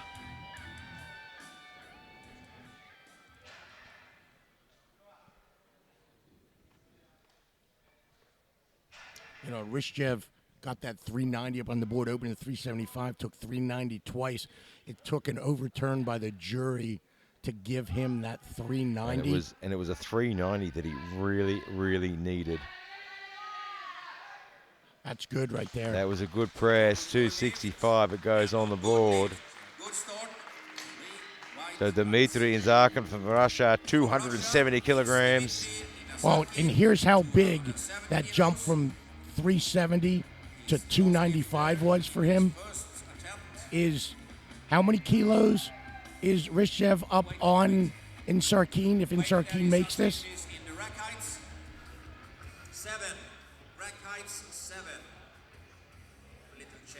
Yeah, there's only a few kilos in this one. 2.5 kilos, folks. When we keep telling you sometimes you have to take a chance and you may have more and you have to go for 2.5, go for 2.5. Go for the 2.5 because it's more important to get it on the board. Here comes Dmitry Zakhin from Russia now on this 7th of November, which is a holiday over there, October Revolution. I just spoke to my beautiful wife in Belarus. All the family's over drinking vodka without me. Is it the 100-year anniversary? No, the October Revolution, a lot longer than 100 years. A lot longer than 100. What year was that? Or sort of, kind of give me. Well before the Soviet. Oh, okay. All right. Struggling to get that to his chest, but boy, he fired that off. Wow. That looked messy going down, but he absolutely destroyed it on the way up. All right, so Rishchev is gone now to take a second attempt at 277.5, 12.5 kilo jump. Right now, that'll put him projected based on opening deadlift at 997.5. Let's see where Insarkeen goes. Do you remember when a 1,000 kilo total was unheard of in the 93s? Unbelievable. You wouldn't even. We didn't even imagine a 1,000. No one will ever beat 1,000 kilos, and now we've got a handful of guys here that will easily surpass the 1,000 kilos, providing they get their openers. In the next weight class up, the 105s. All right, so it's 205 pounds compared to 231. Not a lot. 25 pounds of of body weight, 12.5 kilos. Nikki Nielsen from Denmark at 230. Wow. And Good that Lord. just looks like a warm-up lift. I honestly blinked. This is not an exaggeration. That was so fast. I blinked and thought he hadn't started the attempt yet until I heard the rack. That was so quick. Oh, my gosh. These last couple of lifters have absolutely thrown these through the roof. Nikolai Slets from Norway, 240 kilograms. He missed this on his opening lift. So last year in the 105s, we had 8 go over 1,000, and 1 almost went over 1,000, but he got hurt.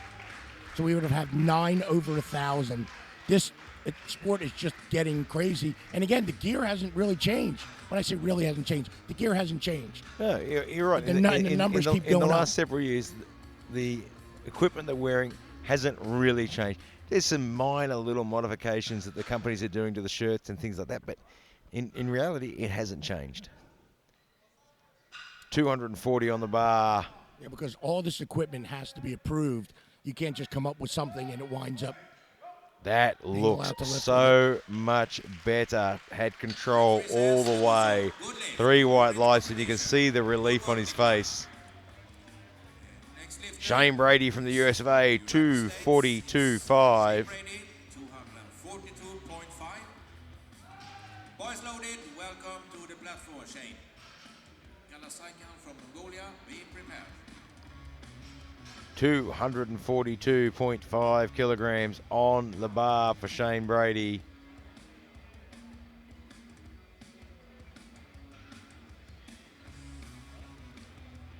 It takes a lot of commitment to this sport to get to this level, and it's not a cheap sport either. I mean, there wouldn't be many people, even at this level in this sport, that are getting any sort of funding or sponsorship. And those shirts they wear aren't cheap, belts aren't cheap. No, and every year fewer and fewer lifters are getting supported. It used to be the Russians, the Ukrainians, the Poles had a ton of government support. Not really anymore. Not the way it used to be. He's having to work for it, and he gets it to the top at 242.5. Has he got the lights? And he gets the 3 waffles.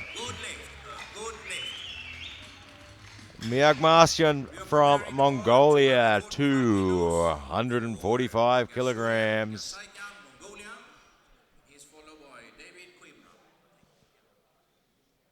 Boys loaded, welcome to the platform.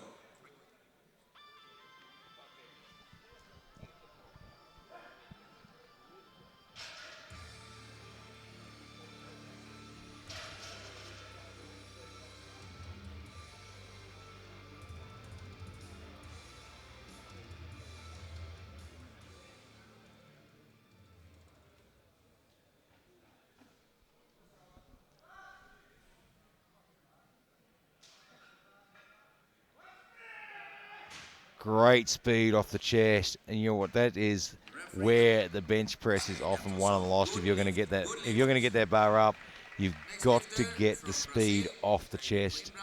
If you're not moving fast off the chest, you've reduced your odds by 80%. Here comes Coimbra. All the way from Brazil, 250 kilograms. And we said he looks good. His opening bench at 240 looked more than good. And I think 250, I'm hoping 250 looks just as good. Saying that Coimbra looks good today is like saying Elizabeth Hurley is cute. He looks absolutely magnificent today. And I say that as his friend, and I say that on days when he hasn't, that he has looked bad. Did not look great last year and was kind of forced to, to deal with that. And look at that, he drives it all the way through, and you can tell with an athlete like this, when the body's feeling good, they will push that extra bit through. When they, he's got a muscle, they'll drive it and they'll grind it out. And he is looking good and feeling good. Alexander Huber for 257.5.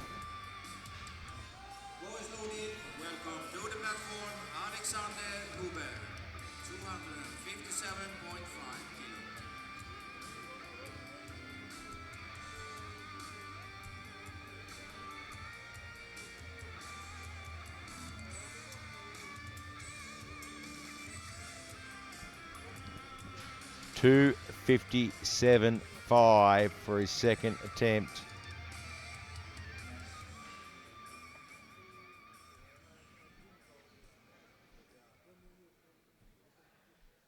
And Masahito from Hong Kong in the first group is 2,775 bench press. Still has him sitting in first position in the bench. Interestingly, I'm looking at the complete score sheet from last year. Masahito did the same thing. Hit 220 and then went. He is born to bench. Yeah, he's born to. That's what he's coming here for. 3 white lights at 257.5. 2,775 goes on the bar for Rushev from the Ukraine. So to put in the, we're talking about Coimbra. He finished 22.5 kilos ahead from last year in the squat. In the bench, we're looking at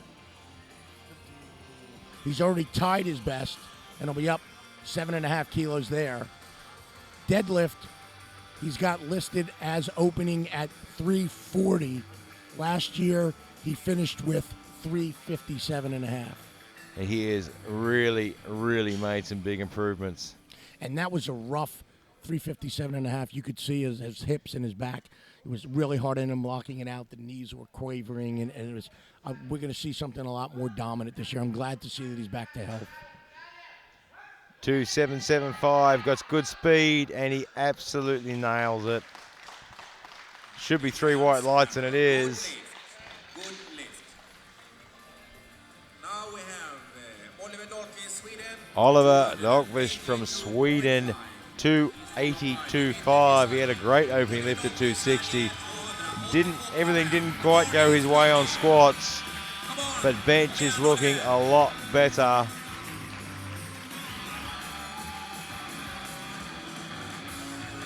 And he has huge crowd support. We said by Wednesday we might be full in the stadium here. We are pretty close. Yeah, we are.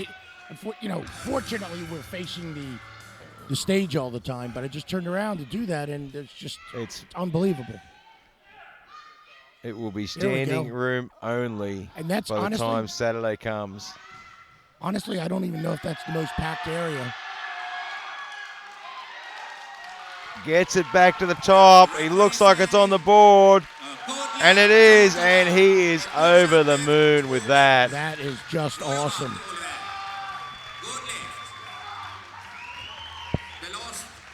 Dmitry Inzakin from Russia, 285 kilograms.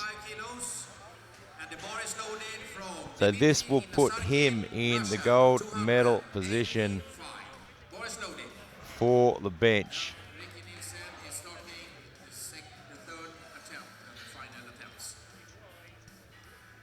All right, so again, we always talk about what split are we always talking about in terms of attempts for people. The smallest that we're always saying is the big gap that you want to always try to look for. At 2.5 kilos. All right. So Rishev opened at 265, made 277.5, 12.5 kilos. Insarkeen went from 270 to 285, 15 kilos. That's a big jump. And that will narrow the gap. That will take that 2.5 kilos back for Insarkeen. I'll tell you what, a 15-kilo jump didn't look like it, did it?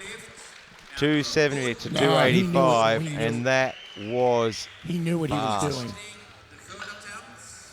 So we'll come around now into the third attempts. So Nikki Lentz Nielsen from Denmark, 240 kilograms.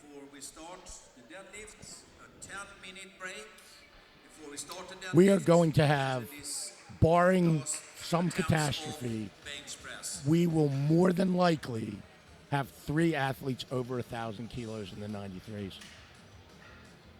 It's absolutely fantastic. And, you know, I can still remember when everyone thought 1,000 kilos. No one can move 1,000 kilos in a session. And now we've got a handful of athletes that will most likely. So we've already got predicted totals for 2 athletes from Ukraine and Russia to finish over 1,000 kilos. But here comes Nikki Nielsen from Denmark, 240 kilograms.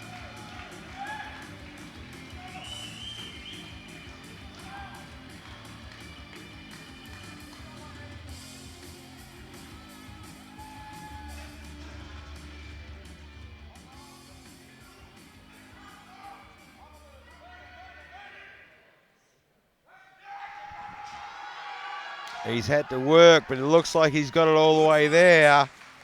And he has with 3 white lights. You know, we're also going to have 3 over 1,000. More than likely, we're going to have 2 exceed the existing world record in the in total. And maybe 3, not 3 probably, but going to have 2. This week just gets better and better.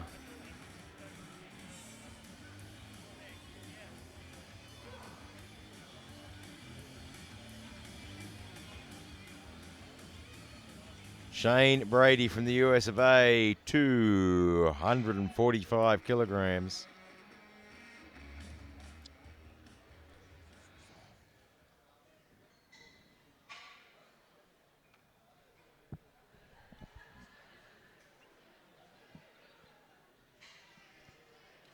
Some of these camera angles the Viva Media team are getting are absolutely fantastic. And don't forget, you can watch this live on the Olympic channel in high definition. Take the action home to your living room.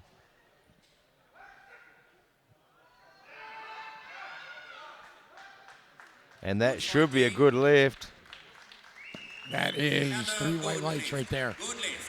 There's still quite a few days of competition left. If you can't make it to Homestead, Sweden and watch it live, because of course that's the best option, get it on the Olympic channel in high definition and bring the action home. And the benefit you'll have with doing that is you'll also get to hear myself and Elliot live in your living room.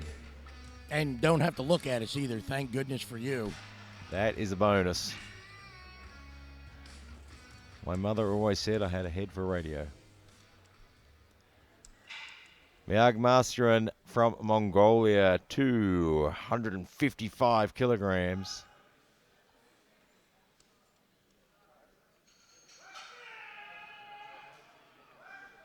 Struggled a bit at the right-hand side, but it doesn't have to be pretty.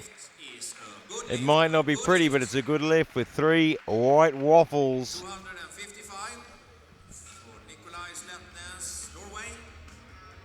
Nikolai Sletnes from Norway, 255. Even the battle here in the bench press is crazy.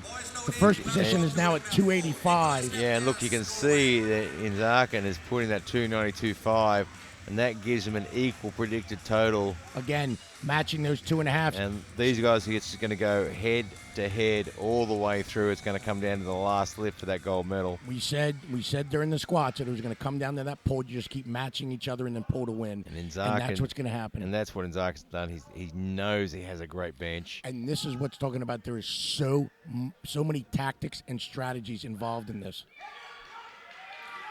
And Nikolai handles 255 like it's nothing. 3 white lights. Unbelievable. 257.5 now for Coimbra from Brazil. You know, we sit here and we want every single athlete to get their lifts. There's nothing worse, and the thing we really hate seeing athletes miss lifts. But every now and then there's an athlete that you really want to see them get their lift. Now, and this guy's one of them. Let's tell you how great Coimbra's doing today.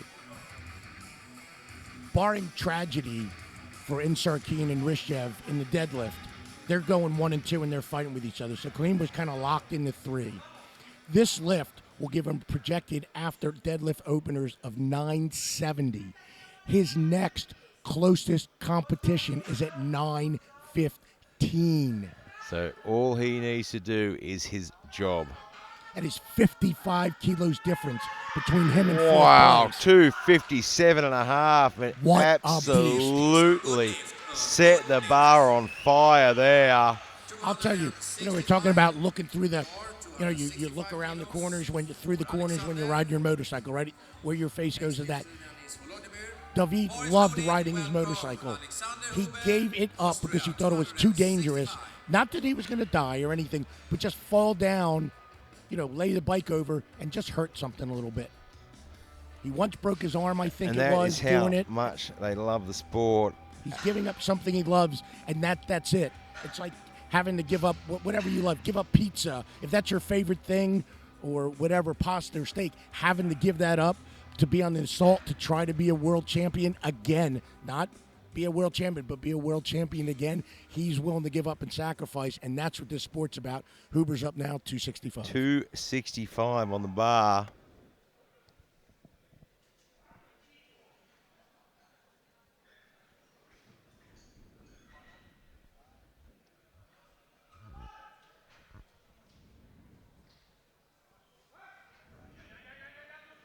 He's having to work for it. Just can't quite get it to lock out.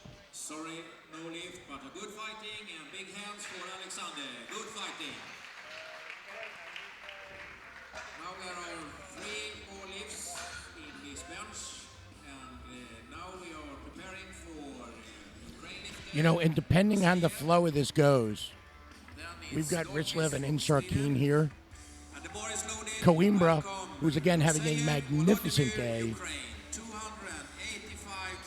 His declared opener in the deadlift is 340, which gives him a shot at a deadlift record that we thought Ian Bell's that no one was going to touch. And the way Coimbra is going today, obviously 6 for 6 and better than he's ever been. There is certainly the opportunity. Vladimir from the Ukraine, 285. I'm pretty sure this is a personal best as well.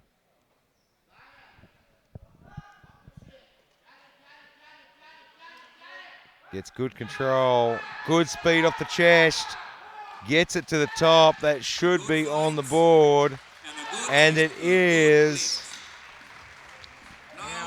Here, to throw this into a little bit crazier, judging by where his opener are, where he's been going, if he, here it is, world junior record. Oliver Dalkovich going for a world junior record. This kid just gets better and better. I thought he was fantastic at the juniors in Potchefstroom in South Africa. And here we are at the Open World Championships, and he's looking for a junior world record. I am so excited to see this kid in 2 or 3 years, but right now, why not get excited? This is a world record bench press, 287.5. 633 pounds. 287.5. Some guys dream their whole lives of lifting this much weight. Gets that chest up. He's got this to the top. Can he lock that left arm? He does. He's got it locked. I think he's got this. What did the referee say? Give it to us. Give it. Oh, 2 red lights. All disappointing. Right. That was not a good lift, but let's see it. He certainly worked hard. Let's have a look at the replay. They're going to the jury. Look, you can see his butt comes off the bench there by a long way. By a long way, and that's what the yellow was for. Yep. But the blue was for either uneven extension or bar dipping. Uneven extension doesn't exist anymore, and that bar it doesn't have to come up evenly anymore. But his butt came off with a fantastic effort from such a young man. After seeing that, even if I thought that call was bad, that butt was up by 2 inches. It was a long way up. I wouldn't give it back. Yeah, maybe the up and down call was not good, but Dmitry Zarkin for 292.5, and he wants to put this on the board to stay dead even. This will pull him even with Richlev. He makes this, and then they are both opening at 330 in the deadlift. It is going to be toe for toe in this battle here. 292.5, and this is our last bench press of this session.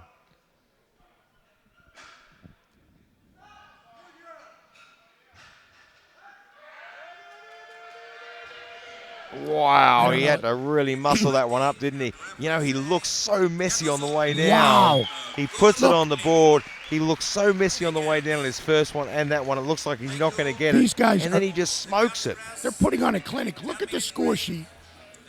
We've Look at got, all that green. We have got Look predicted at that totals green. here. Look at it.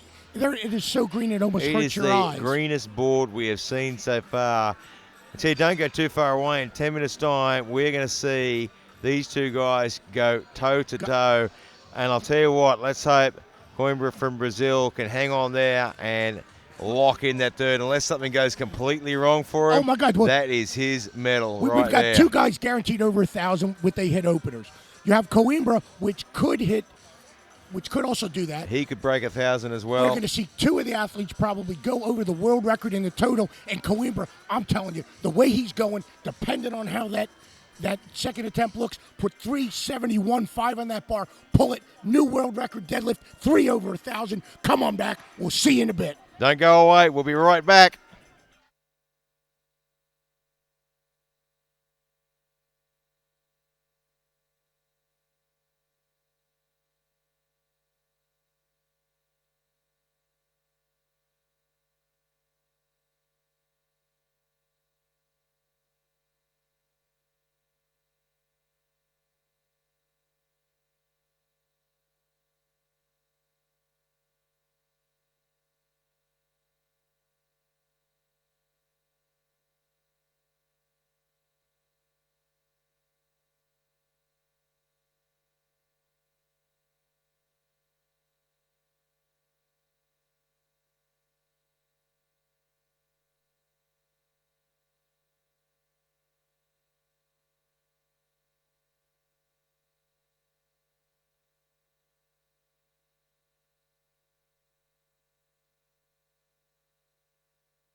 Welcome back to Hampstead, Sweden, where the action is getting absolutely out of control. The IPF World Open Powerlifting Championships 2018. We have just seen the squats, we have just seen the bench, and we are just about to see the deadlift in 1 minute and 40 seconds. And we have got the two athletes from Russia and Ukraine dead even at the moment. And David Coimbra looking at his best and sitting very, very solid in the bronze medal position. Big shout out, of course, to Aliko, who have stood behind these competitions, stood behind the IPF, and really helped turn powerlifting into what it is today. And they are the world leaders in strength equipment. I don't think anyone would ever argue that. SBD, of course, makers of some of the greatest and finest powerlifting products on the planet, and you will see a lot of the guys wearing the SBD gear out here. And of course, Uplift, who came on board as a major sponsor. A fantastic event back in June in Calgary. One of the great online coaching platforms where you can find all the best coaches to launch your career into the next stage as a competitor. Get online and download the Uplift app at the Google Play Store or the Apple Store and find your next great coach. We are 25 seconds away from watching the action unfold. Two athletes with predicted totals already over the 1,000-kilo mark, and it wasn't that long ago when we never really expected people to go past 1,000 kilos, and now we've got two already sitting at 1,000. One with a quite high probability of hitting or cracking that 1,000-kilo mark. And our first lifter on the platform for the first group is Masahito from Hong Kong, looking for a 200-kilo deadlift to open his deadlift campaign. Deadlift. Next lifter is from Mongolia.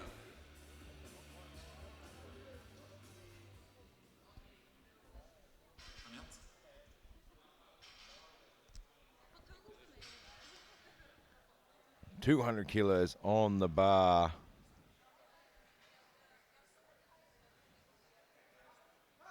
And making that look easy. And that's a good start and a good lift. Next lifter is Sam Dunku from Mongolia, 210 kilograms. Matt Watson, be prepared.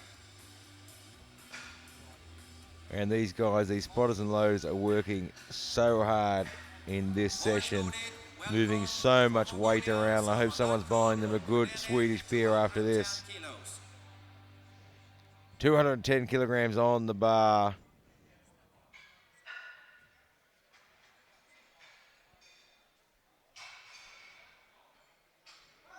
And making it look very, very easy. And don't forget, if you're watching this at home on Facebook, or switch over to the Olympic Channel, olympicchannel.com, and watch all the action. The first time in IPF history, we are broadcasting live around the world on the Olympic Channel. An absolutely fantastic moment for this sport. Watch all the action. Get it live in the lounge room. And here we go with Matt Watson, 215 kilograms from Great Britain. Come on, Matt.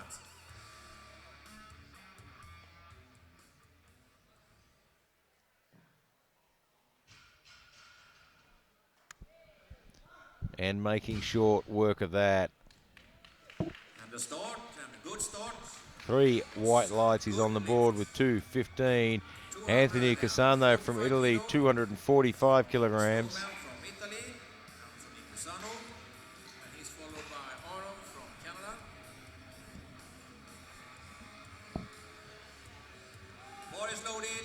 Welcome. And the bar's loaded at 245 kilograms.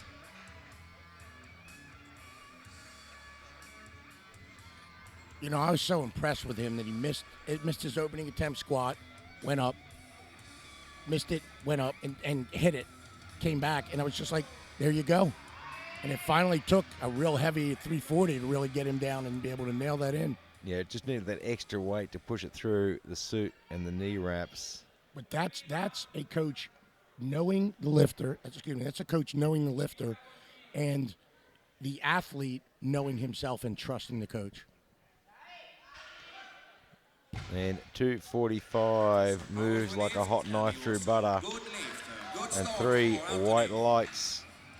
Next lifter from Canada is going for 250 kilos on the bar. Welcome to the platform, Aron. It's loaded. 250 kilograms goes on the bar now for Aaron Ziffel from Canada. Boys loaded for Aron Ziffel. Aaron Ziffel from Canada.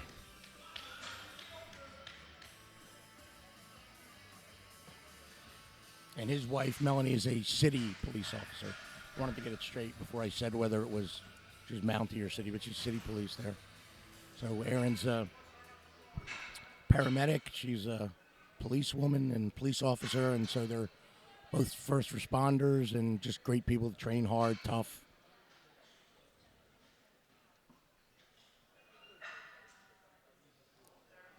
Just struggling in the middle there. Did the bar dip down? It did. He'll be a little bit disappointed there. Just let the bar come forward a bit. You can sort of see it bounced off his quads a little. Just got himself off balance, but he'll come back out and rectify that. That wasn't a strength problem. He just messed up his timing and technique a little bit. Very interesting looking miss in that, you know, you don't, when I set up or when he sets up too, and I don't know how you set up, but so my setup, the bar is not close to my shins at all. It's very, a couple of inches away. My bar just goes straight up, but the minute it crosses the knee, it hits the bottom of the quad and pulls up. He actually pulled and it's almost skipped over that somehow. Yeah, it looked like it bounced off his quad a little bit. Andy Champ from Great Britain, 260 kilograms. And did anyone actually put any weight on that bar? It's amazing. But again, they've said how much they love this kid, the British coaches. Well, moving weight like that, I can understand. Jaime Castro from Ecuador, 265.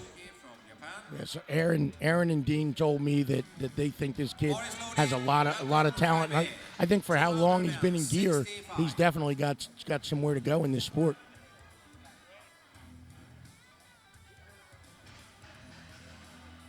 Well, 265. Jaime Castro from Ecuador.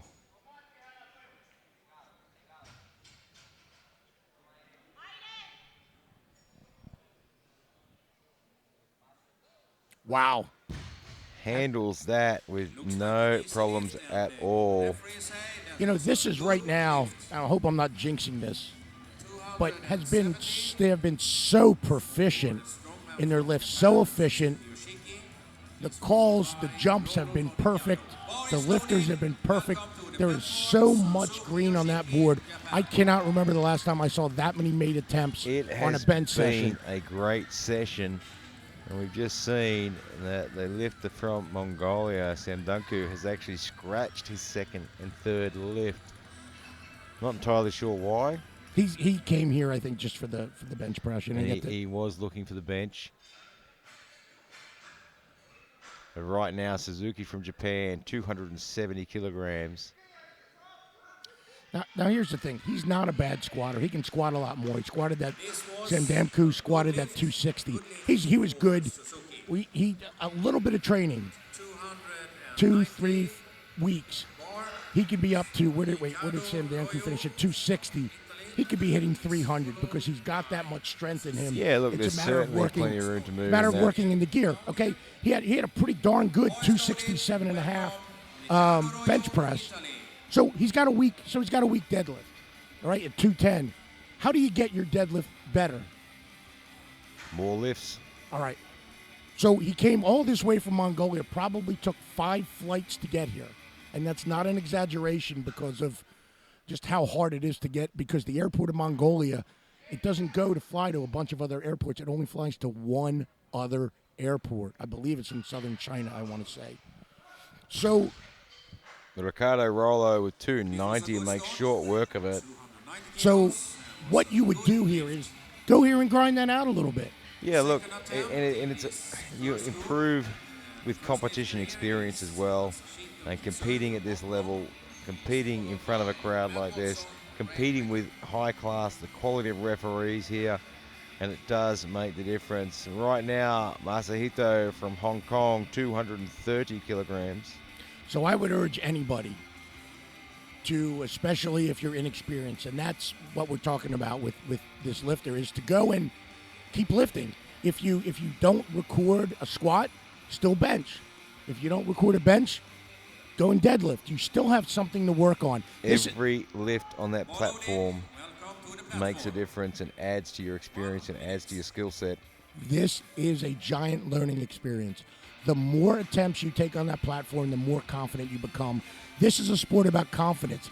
You come out of a meet with confidence, you go back into the gym with confidence. Athletes, their first time at at a world championship, their total usually goes up by about 20% in a year, and that's absolutely huge. That would be equivalent to a 1,000-kilo lifter coming back and hitting 1,200. All right, now 230 kilograms on the bar. So take advantage of early in your career making those jumps. Do not give it up. Opportunity you Everyone, get. everyone. Matt Watson from Great Britain, 230 kilograms. Look, we care, Gary, you and I care about this sport, and that's why we're so passionate. And we're entreating the people on the phone, watching us on TV to come, to train, to do your best, to try and get here. Do not shy away from the challenge that is this sport. It is one of the greatest sports on the planet with the greatest support from everyone in it as well. Every single person here on the platform, in the warm-up room, coaching, refereeing, commentating, filming. Everyone wants to see everyone succeed. And he gets that one to the top. It was tough, but he got it there. And he gets the 3 white lights. And if you walk out the back to the warm-up room, you will see athletes from different countries helping each other, supporting each other. All the time. You see guys lend each other gear. If something breaks, they are there supporting. They might be their main competitor, but they're still supporting them and helping them. It's very, very rare. You'll see an athlete go to break a world record, and the guy that he's taking the record Cheering him from on. will be around the corner watching and cheering and yelling for him. It is just one of those sports and one of those communities. Because 12 months from now, you may be in that exact same situation. Aaron Ziffel from Canada, 250 kilograms. Talking about skipping attempts is that it's almost like you've gone down to the corner store, bought yourself some scratchers, right? Bought yourself some scratch-off tickets. You bought 9 of them, and you throw 4 of them away. I said your other analogy was one of the best ones. They're just getting better. I wish I wasn't encouraging you, but you notice how most of them that you say are good have to do with gambling. Do we have to talk, Gary? Oh, we're okay. Anthony Cusano from Italy looking at 257.5. I saw you with a box of dominoes out there at Well lunch. I want to over make sure. his PB of 250. I'm originally from Australia, so we play 2 up. Oh, 2 up. There you go. I have to learn that one.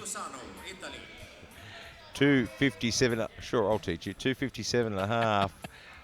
Anthony Cusano from Italy. There are those 3-card Monte guys in Times Square in New York City. They're always trying to teach me to play the game, but I never seem to get any better. They seem to get richer. Anyway, look, we can't all be quick learners. 257.5 for Cusano, and again, very, very, very impressed with what he's done today. And that is looking fantastic as well. Good lift for Anthony.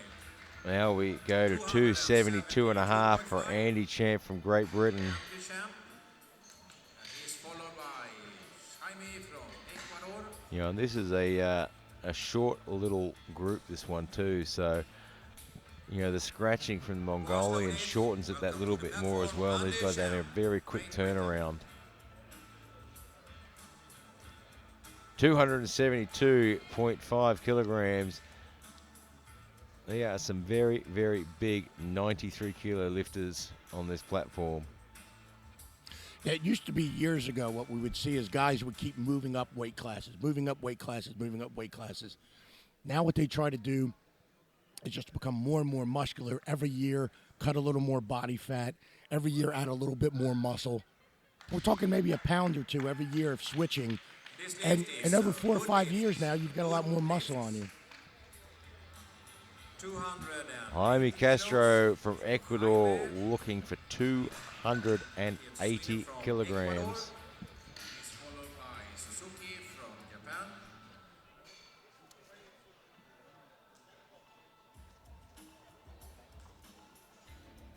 Bar is loaded for Jaime Castro, Ecuador. 280 kilograms on the bar. Vamos, Jaime.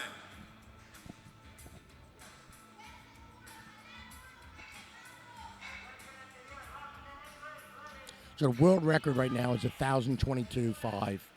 And that's from Sergey Bilyi, I believe, in And we've got two guys on Luxembourg. here that their opening lift will put them at 1,005.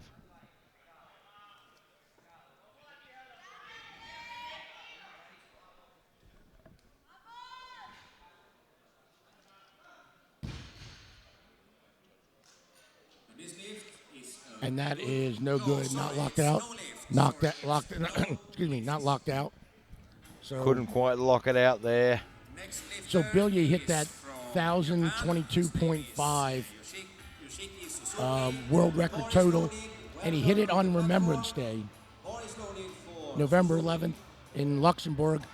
After that, we went out to the American Cemetery to see the little bit of the celebration they had there. It's amazing. It's amazing. If you ever have a chance, if you're in Europe, Remembrance Day is a great thing. Check it out anyway. Yoshiki Suzuki is up to 82.5.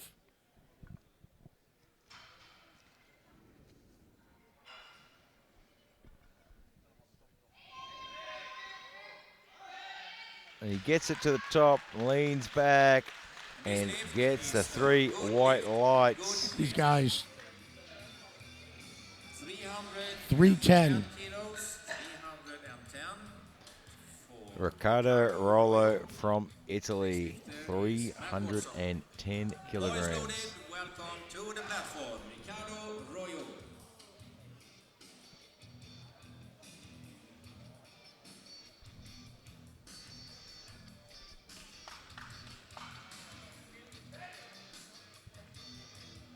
This is shaping up to be one heck of a session. We say that continually. It's really good. I mean, it's not that we're repeating ourselves. And it's, you know, it's that not the like quality's we're, it's repeating not like itself. we're trying to build it up. It's just happening this way. And 310 just couldn't quite get it moving. It makes it easier to do our jobs when these athletes are performing this way. We are still in the first Yeah, group. couldn't quite get that moving. Just spent on a little bit of energy there. Matt Woodson, and he's You know, look, and the smart thing he did there was he didn't keep trying to grind there. He'll go away. He'll have another few minutes to sort of recuperate. He might just have enough energy to get that on his third. Yeah. Matt Watson from Great Britain, 240 kilograms. I mean, every one of these sessions so far, I mean, and even with Solovyova, I mean, she was dominant, but it still came down to the pull for her to It go over still 700 and do this. came down to that last deadlift. You know, 40 kilos. almost every session is coming down. It's like a football match that's 0-0 into extra time. Seriously, it is that. Every it is that close single every session. single time. Every single time. 240 on the bar for Matt Watson. And you can see these guys are just starting to get a little spent now. Just starting to run out of energy. To be heavy. So no lift. 200 Masahito from Hong Kong, 255 on the bar. Oral from Canada, you can prepare. Well under his personal best of 290.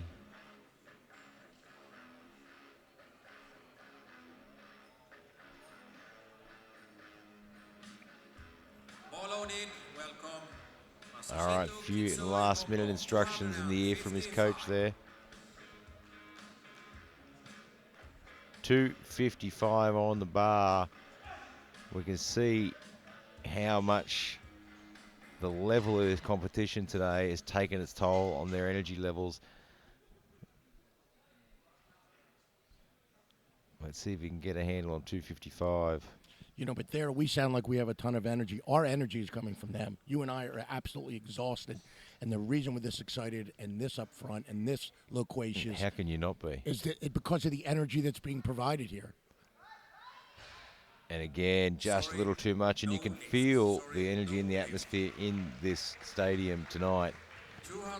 It is just crazy how, and you can really feel it here. I can't even imagine how the 72 women is going to be tomorrow, because you've got that one's going to be wild. If you think some of these other ones have been wild, I'm telling you right here, you're going to see some stuff rolled out in the 72 women's. It is, you know, we love the 93s, we love the 105s, a few classes. That 72 women's class, you got 4 or 5 people that could take gold in that. It is going to be heavily contested right now. Aaron Ziffel from Canada, 265 kilograms. Yeah, so don't forget, tomorrow we'll have the 72 kilo women and the 105 men, 10 a.m. start and 2 p.m. start. That probably is the most exciting day of that. It is going to be absolutely great to watch, and we will give you front row seats on this live broadcast. Each of those classes, you have 5 athletes who are capable of being world champion. Look at Ziffel. Aaron just giving it everything he's got, and it was worth it because he gets the 3 white lights. There you go. There you go. And then, you know, he didn't look like he had his best day deadlifting form-wise, but he came out with 265, which is good. Anthony Cassano from Italy, 270 kilograms, well over his best lift of 250. Boys loaded, welcome Anthony Cassano, Italy, 270 kilos. There are 2 more lifts before we change the openers. 270 on the bar. From the next group, 2 more lifts to change the openers. The next group.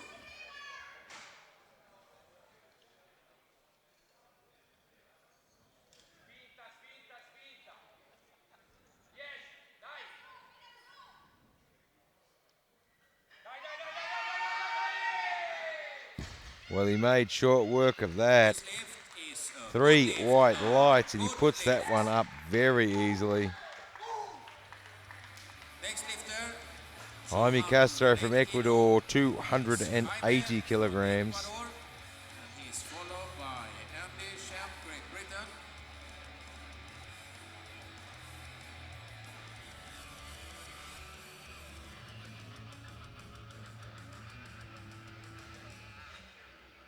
So 1 more lift to change the openers for the next group. 1 more lift before it's no changes. Now, this is the 3rd lift, so the reason it takes a little bit longer is the bar has to be cleaned between each lift.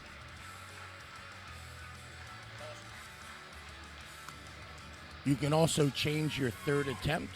That's correct. They get twice. 2 changes. 2 changes.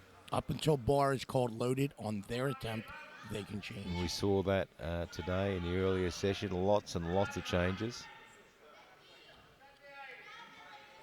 More than likely, we're going to see that too, especially with Inzarkine and Rishev. They're going to have to play a lot in there.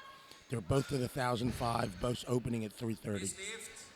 We'll see a lot of change that one. 3 white lights at 280. Next lifter. Andy Champ from Great Britain, 282 and a half. And when he gets the signal, there is no more changes for the next group. So you have a few seconds. So interestingly, Riccardo Rollo from Italy, who missed his 310 and looked a bit spent, has actually gone up to 335 for his 3rd. 282 and a half on the bar now for Andy Champ. Boss loaded, no more changes.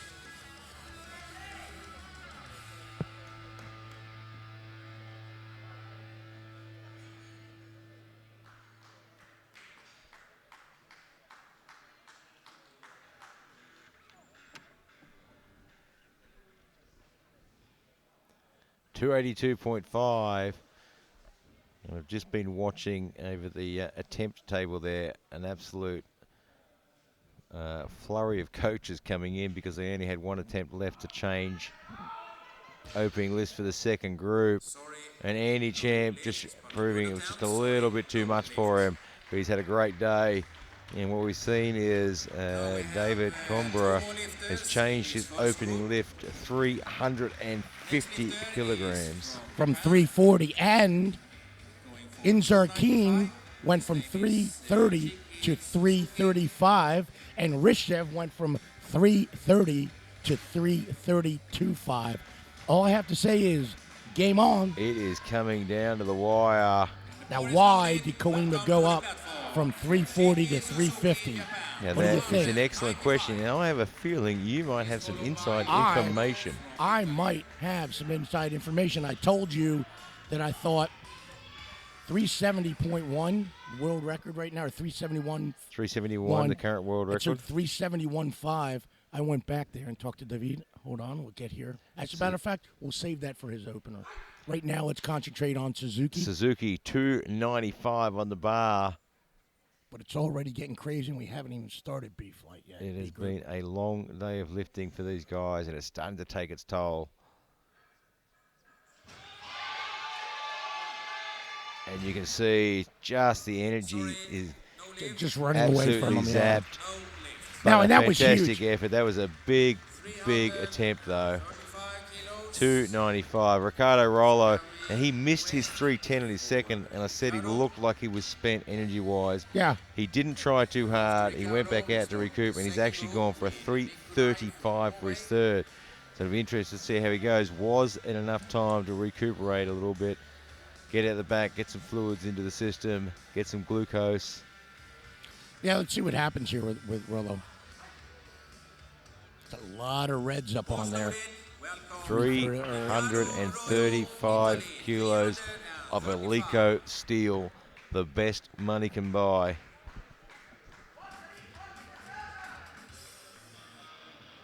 And you hear us talk about these sponsors all the time, and it's not just that the great sponsors. We use this equipment, and it really is the best. Just a little too much. You can see his setup there. He wasn't really in it from the beginning. No, and I saw him out. I saw him outside on my way to just wash up for a couple of seconds. I talked to him.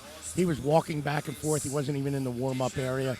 He was over where they have the table tennis practicing. We're in a beautiful sports venue. They have professional table tennis here. They also play professional team handball here. They play professional volleyball here. It's an amazing facility that we happen to be lucky to be in. It's not often that we get cafeterias. We are really in one of the best facilities. They have set up an incredible venue for this. We have locker rooms to change and shower. I mean, when do we have that? Most of the time we're changing. The Arnold Sports Festival, I change out of my referee gear in a closet. I mean, a little closet. And you know what happens when I finish changing? Well, I don't really want to imagine. Nikolai Sletness from Norway, 270 kilograms. And I am so scared that you're going to tell me what happens when you finish changing. Well, of course, I egress from the closet. Well, I was concerned that Superman might pop out. 270 kilograms on the bar. And makes short work of that. A great opening lift there. Oliver Dahlqvist from Sweden, 277.5. He came so close to getting that world junior bench press record. What can he do in the deadlift? 277.5. And we'll just see if we can look up the current world junior deadlift record.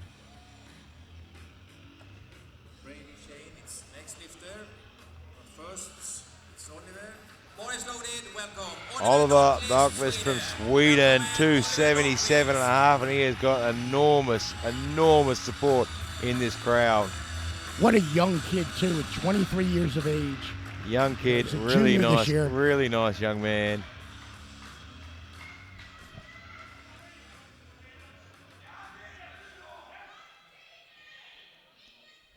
277.5 on the bar.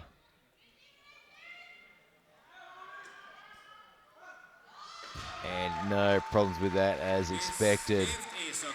And he is really happy about that. Shane Brady from the USA with 280 on the bar. I mean, you know, it's interesting because Dahlqvist dominated in juniors. Absolutely He dominated, dominated. winning his world championship this year, his first junior world championship. So he dominated that. Do we know what the current junior world deadlift record is?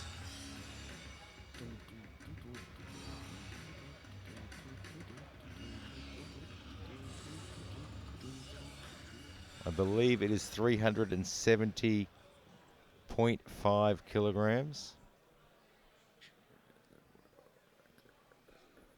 So 280 kilograms. 370.5. So it's almost the same. Almost the same as the Open. It's a half kilo from the Open. So when we say these junior lifters are coming up, it's amazing. The junior numbers used to be nowhere close to the Opens. And, you know, I mean, the junior numbers used to be nowhere close, and we never really used to see juniors competing competitively in Open classes.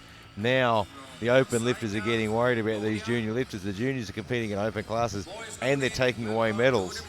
Yeah, the big difference was it used to be junior lifters had maybe 2 good lifts and 1 solid lift, where the elite lifters here have 3 really good lifts.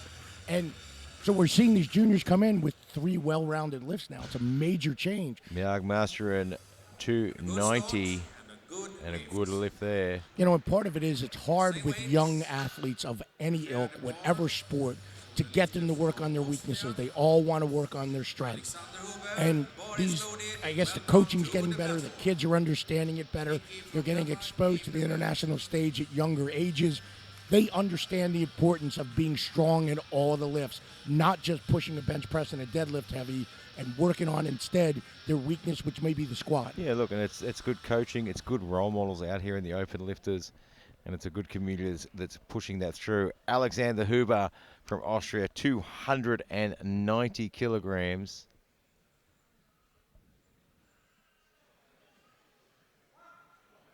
Having to work a little bit harder than you'd want to for an opening lift, but he gets it on the board. So for people who are going to their first nationals in whatever nation you're from, you're going to your first international, your first regional, first continental. Pay attention to what the elites are doing. Watch them warm up. Yeah, watch them in the warm-up room. Talk to them. Learn from them. I mean, these guys have got experience, you know, and they are more than happy to pass that experience on. They want to see you succeed as much as them. Nicky Nielsen from Denmark, 290 kilograms. I mean, these guys are world champions and world record holders for a reason. This organization has been around for a long time with a lot of depth of competition. Wow, that was a fast lift at 290. He just jacked that up right there. It's going to be interesting to see where he goes with that. There was nothing, wasn't it? Vladimir from the Ukraine, 332.5. So he changed his opening lift from 330 to 332.5. And these guys are just going to go toe to toe all the way. So not only can you change your third attempt twice before your bar is called loaded, you have up to 3 minutes till your flight starts to change your opening attempt. You can change your opening attempt as well, and that's why we saw a flurry of coaches, as the announcer said, 2 more lifts to change your opening attempts. We saw a flurry of coaches go to the bench to make their changes. But here is Vladimir from the Ukraine, 332.5. And his best ever is 347.5 at Europeans this year.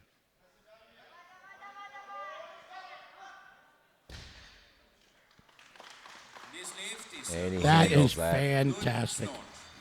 Now we have Dmitry Gonzakin from Russia, 335. This will move Gonzakin again to 10-10, and he'll be in the lead by how much? This will just nip him out by 2.5 kilograms. Remember, we kept talking about that 2.5 kilograms. 2.5 kilograms, that's always what it comes down to. And we were talking about it on first attempt squats. You don't want to be throwing away 2.5 kilos. You take it where you can get it. And Dimitri is doing just that. 335. If you want to learn how to be a coach, and I'm telling you, don't think you're a great coach if you're out there. Watch what these guys are going to do. Watch the Russians. Watch the Ukrainians. Watch how the Brazilians handle Coimbra. You want to learn, you watch them. Well, 335 was a good decision because that was very fast. And I'm telling you out there, quiet your mouths, open your eyes, open your ears, and watch what's about to happen. David Coimbra now is going to open at 350. He had 340 in. So I went back there. I wanted to get a flavor for what was going on with the warm-ups. I saw the two animals, the two racehorses, Inzarkin and Rishev, just kind of pacing back and forth, ready to go. The intensity, the anger. They weren't talking to anybody. They weren't looking. They were inside their heads. I went up to David and I said, buddy, you're having a great day. You look better than ever. You've never looked this good. He said, yes, but the two of them are monsters. And I pulled him out. I said, David, you belong on this stage. I said, 371.5 is your stamp on this. And he went and changed his opener to 350. So let's see where this goes now for the 350. 350 it is.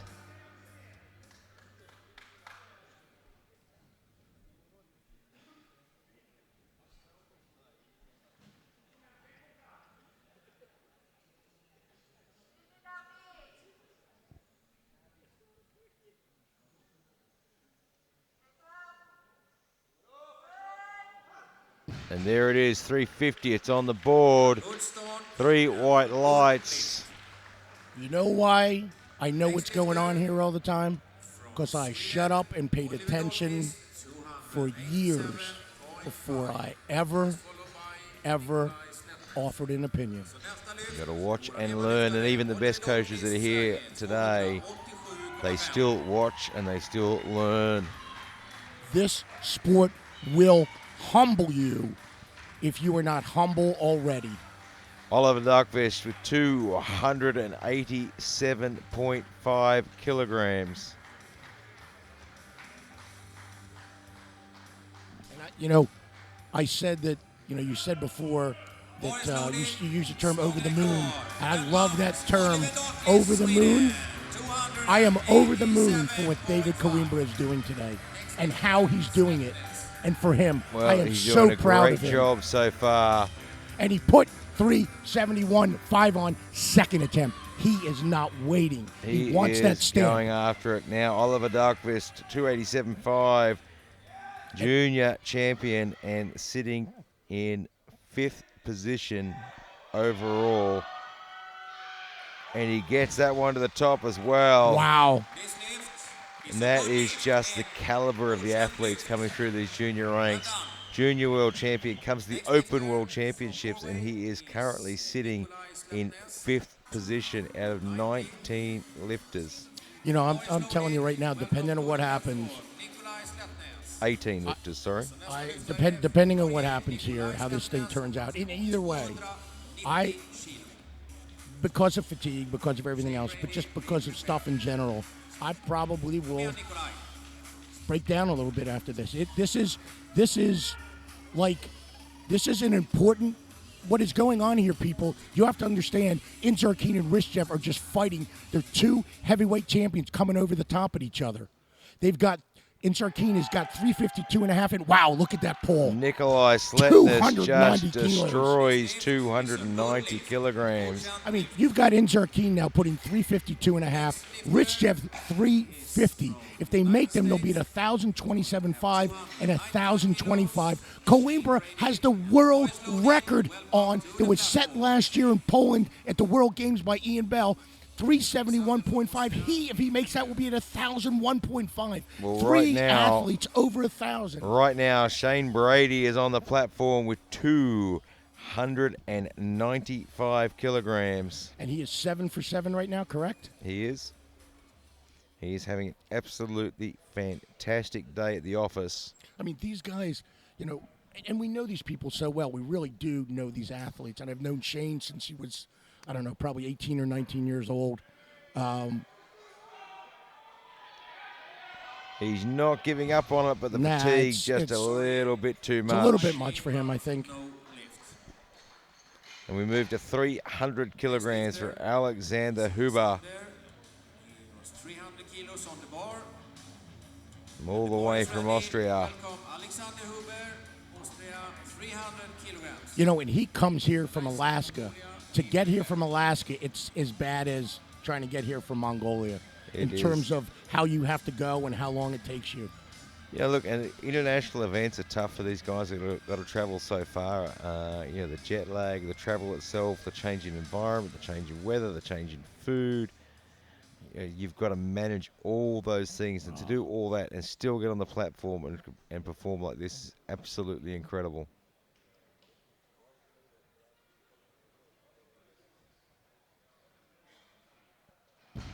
Oh, Just lost his grip Wow. there. We talk about travel. I was talking to people that traveled from the Ukraine, and some of the flights they had to take, they actually flew to Stockholm, then back to Copenhagen, yeah, it was odd. and then caught the train here because it was the only way they could go. Travel makes it tough, but these guys and the coaches and the staff and the athletes, they manage it so well. 305 on the bar for Miagmiastian from Mongolia.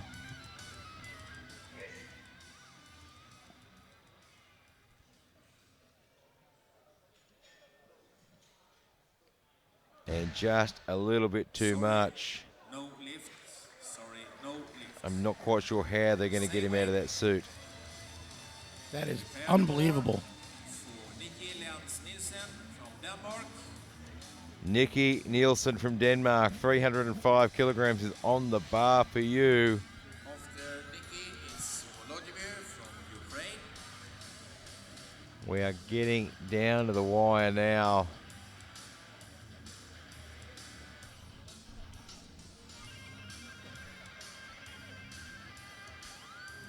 Welcome. 305 kilograms on the bar for Nikki Nielsen from Denmark.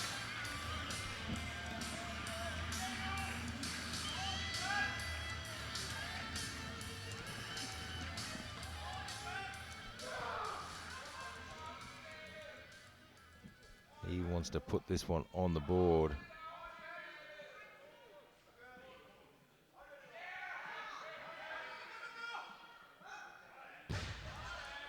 That's very clean right there for him. And Very, he gets it very on the clean. board with two white lights. And he can improve his technique quite a bit here. He's got a lot of growth. World total record attempt. Vladimir from the Ukraine looking for 350 to give him a 1,025 total.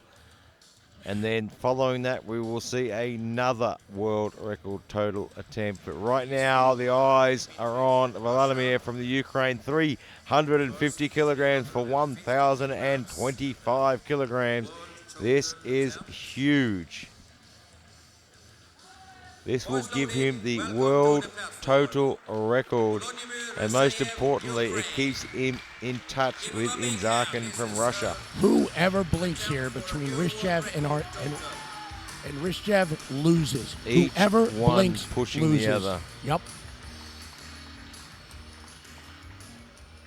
They both make these attempts here. Rishchev at 350 and Sarkeen at 352.5. They will be separated going into thirds by that magical 2.5 kilos. Oh, And we just saw someone blink. Wow. 3 red lights. Wow. So now we have another world total record attempt. Dimitri Inzakin. So Dimitri really wants to put this on the board, to just hammer a couple of nails into that door and keep it closed. Now, right here, if he makes this, he is up by 20 kilos. Boy, that's a big blink right there. 352.5. And tell you what, the way his opening lift moved, 352.5 is well on the cards.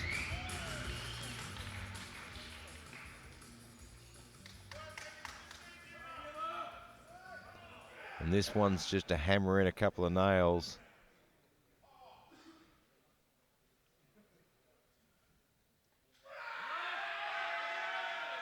And just Wow. not quite hang Wow. onto it. So we are back to Oh, we are neck right and back to neck. where we are.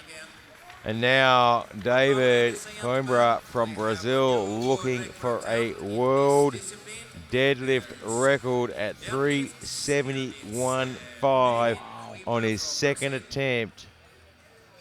Oh my God. So this has changed. Remember I said the only thing that can happen, Coimbra, if it's a huge accident happened to both Rishdev and Insarkeen pushing on each other. It just And happened. there it is. Right now, Coimbra's going to go for 371.5, a new world record in the deadlift to take Ian Bell's record. And guess what else? Puts him in striking distance of two guys who just failed miserably on their second attempts. He may wind up winning this title yet. Well, he's going to get 371.5 first, so here he comes. He is pumped. He has had a great day. Can it end even better?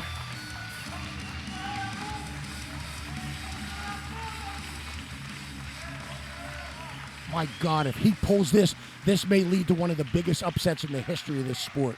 371.5 for a world deadlift record.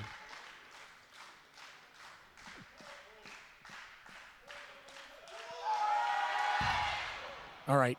He'll take, And he'll take just another a attempt at it. little bit offline there. And You can see- see he pulled forward just a little You see bit. why he's upset? He is upset because he had the strength and the bar got out. Watch, it gets out in front of him. See that? Yeah, See how far out in front of his legs are? knees locked a little bit too fast, but he has one up his sleeve. But now Oliver Dahlqvist with 292.5. Wow. This is a big number for such a young kid. 292.5.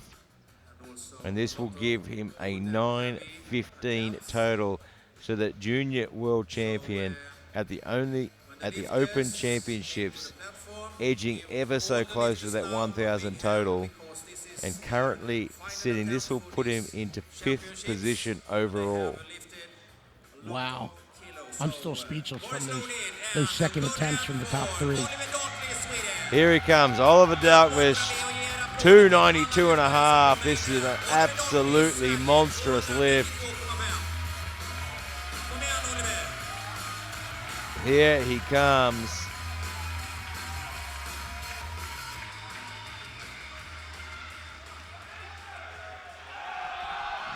And just a little bit fatigued after a long day of lifting, but he has been absolutely outstanding today.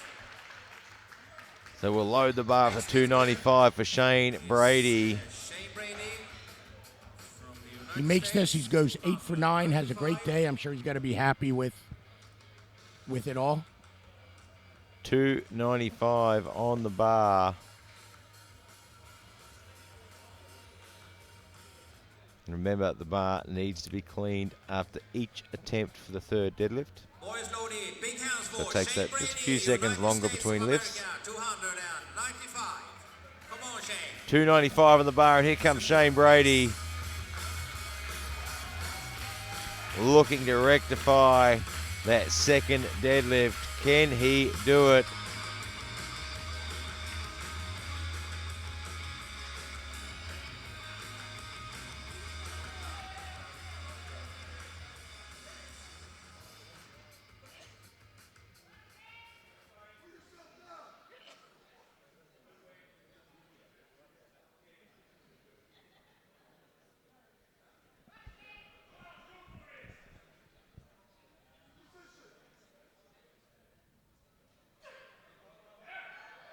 And just a little bit too much at the end of the day. You can see these guys are really starting to fatigue. Yeah. It's taking its toll, but Nikolai Sletnes from Norway wants 300 kilograms to finish his day. You know, for Shane Brady there, I would hazard a guess it took him probably from the time he walked out the door of his house, probably 40 hours till he arrived here at the... It is such a long way to travel. You know, every time I travel to these events now, I'm so thankful that I'm traveling from Europe and not Australia. Yeah, because you were always in that position. You were always 30 hours to go somewhere. A long way to go. And Nikolai Sletnes from Norway, 300 kilograms on the bar. He made 290 look easy. Come on. and fatigue just getting the better. I mean, we've seen a ton of green here. The only time we're seeing any red right here is really, a little bit in the seconds and heading into the thirds. These guys, see the intensity that we're trying to portray here through our commentary. It's real, it's palpable, and it's what's going on the platform, and you can see it here on these seconds and thirds. Yeah, look, they are that's struggling what it's like. so much. That's the atmosphere here at the moment. Alexander Huber, 300 kilograms. He missed his second as well. Fatigue just getting the better. Has he managed to recover enough to get this one on the board? It's a tough ask. But at that 290 looked okay. 10 kilos, 22 pounds. I'm not sure what happened, but it just didn't look good. It didn't look like a technique issue. Just looked like he got buried by it, sort of. So let's see here. Come on back and get this, Alexander. And just can't doesn't quite have it hold today. on. It's just getting a bit too much. Yeah, But he's had a good day, and now we load the bar to 305 for Miarasyan from Mongolia. See, and he has stayed in. When Magnussoren started, let me tell you, he couldn't come close to hitting the 290. He hit that on his opener. Right, he's going to try the 305. He comes out here every year, the Mongolian, and takes all of his attempts and puts it out, and is getting better. Yeah, that every lift, that every bit of experience, every mistake you make is a lesson you can learn and a point you can improve. I actually want to try to arrange a training camp there, go there for a month with them, and bring some coaches and work with them a little bit. And boy, he put in a big effort. I thought he was going to get that one, but just couldn't quite get it past the thighs. Nicky Nielsen from Denmark, 310 kilograms. These guys are loading so fast at the moment. They're hardly getting any rest between lifts. Because honestly, Mongolia has gotten this good with no coaching. Their coaches are okay, and this is not a slight to their coaches, but they're just not experienced enough, even in training their athletes. So oftentimes we see athletes from one country go to another country to run training camps to help develop those countries, develop those federations.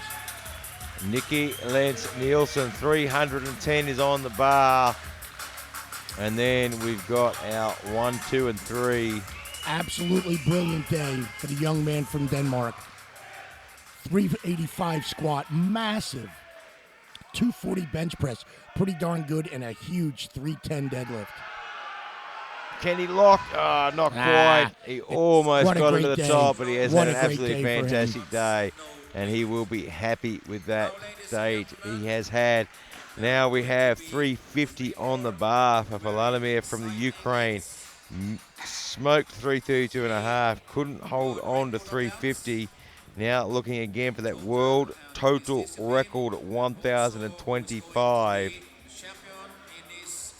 350 is on the bar.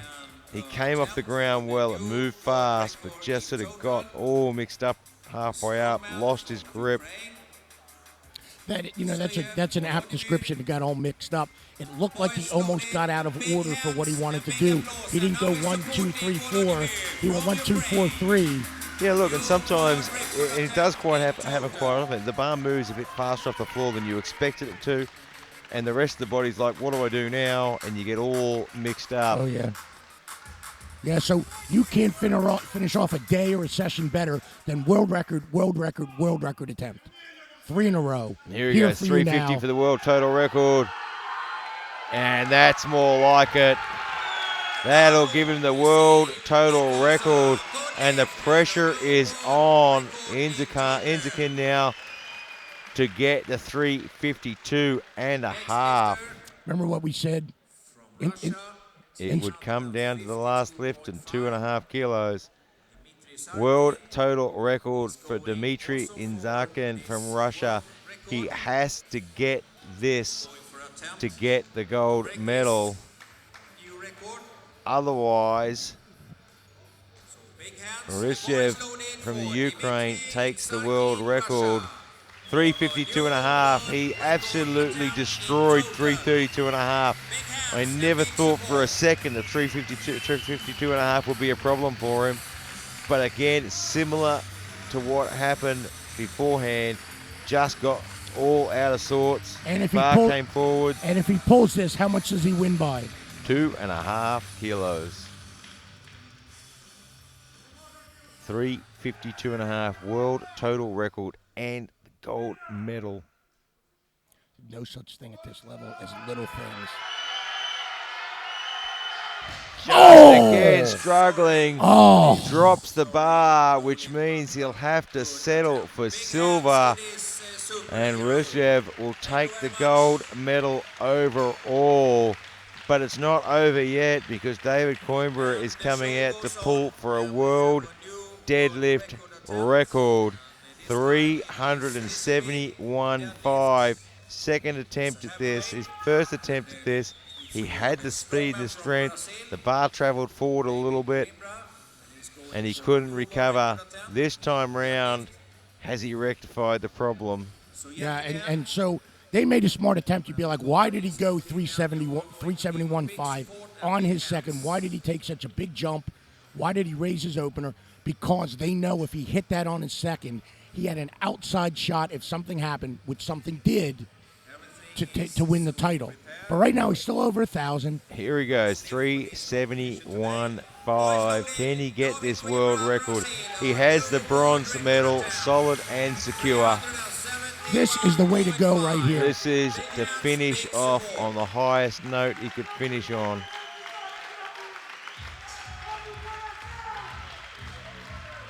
Come on, David. Here he is, 371.5 for a total, for a world deadlift record. If he gets his technique right. And see, deadlift is so, now the technique is so great. If you're off just a tiny bit, it doesn't go, especially in the sumo style. Watch him double overhand. He's making careful for his grip. If he keeps this bar in, he is a new world record holder. And just a little bit too much. Just not enough. But he has had a fantastic day and he will walk away with a bronze medal. What a fantastic finish we've had.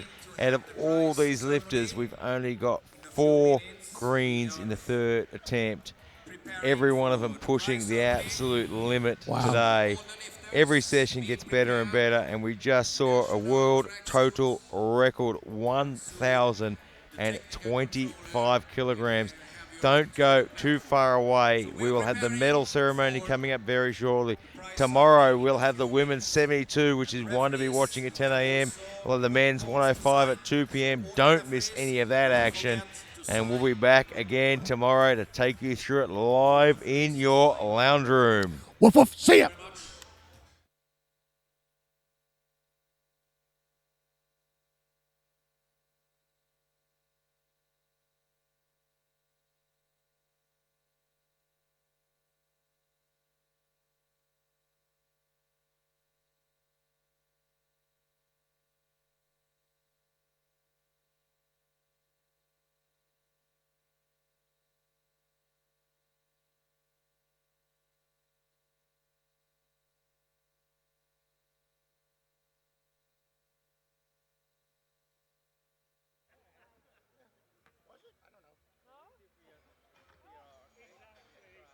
Much ado about nothing. Much ado about nothing. What happened? Anything? Huh? Much ado about nothing. That was brilliant. That was just I have no idea. And you know what? You know the scary thing? We can do better.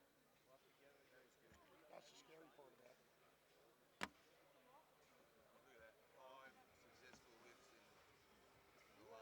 But the reason for that is they came within the flow of the meet, though. Those misses came within the flow of the meet. That's why I hate people. I went 9 for 9. Really? What the fuck did you do?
strongest man in the world, weigh 93 kilograms. And we're starting with the squat. And I'm also going to represent the people who is going to do this procedure is Mr. Hani Smith from South Africa and Mr. Rashid Sultani. They are high members of IPF and working a lot on these competitions. So big hand applaud for these gentlemen, and they're going to do the prize ceremony. Every lifters are going to have a little reward for this championship. Strong efforts from every lifter.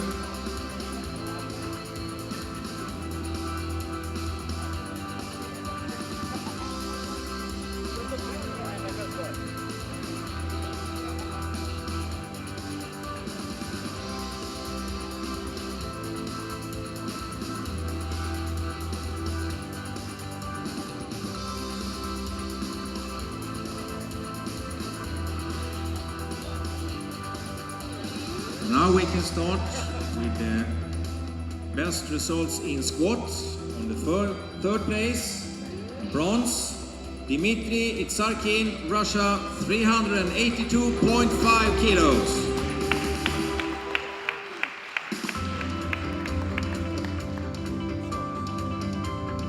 Second place, silver with 385 kilos, Nikki Lens Nielsen from Denmark.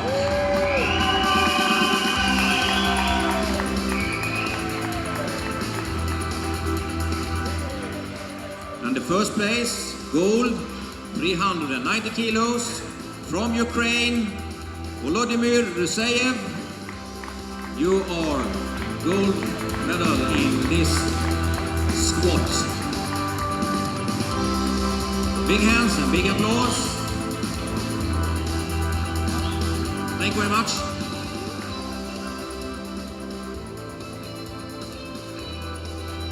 And then we move to the bench.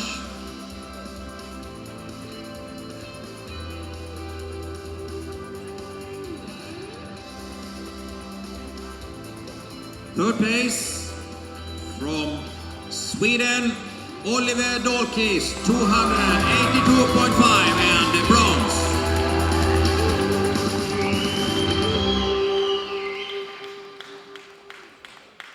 The second place, silver, 285, Ruseyev, Volodymyr, Ukraine.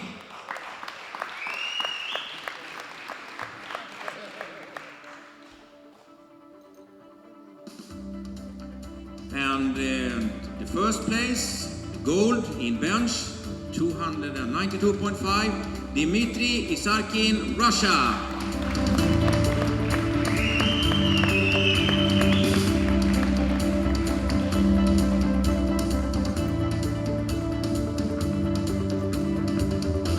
Thank you very much.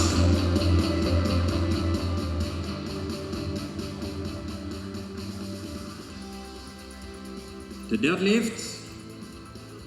On the third place, the bronze, Dmitry Itsarkin, Russia, 335. On the second place, tough competition here in deadlift. From Brazil, David Coimbra, 350.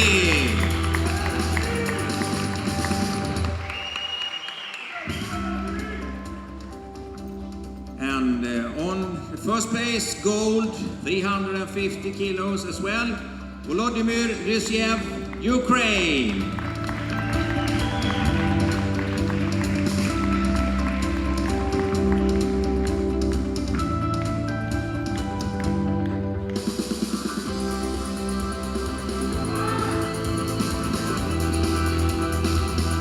Thank you very much. And now for the total. The bronze with 980 kilos from Brazil, David Coimbra.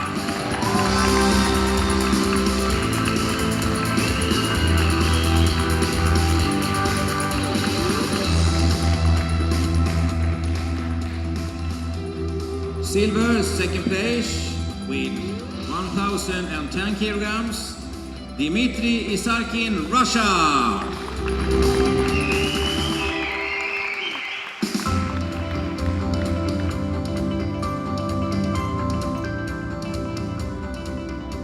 And the world champion in this 93 kilograms open here in Sweden, Halmstad this year with 1,025 kilos from Ukraine, Volodymyr Rysyev, world champion.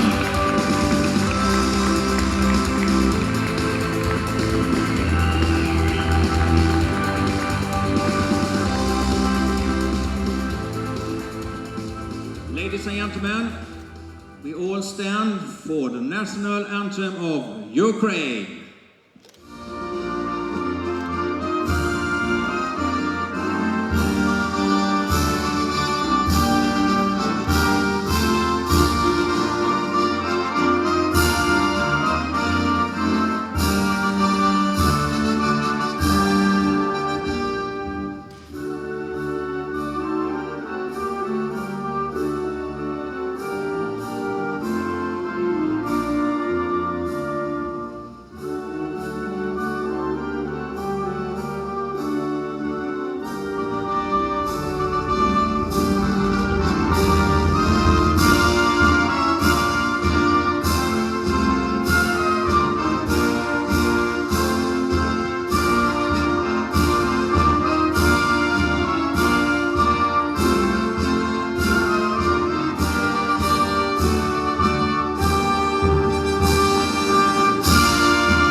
Thank you very much.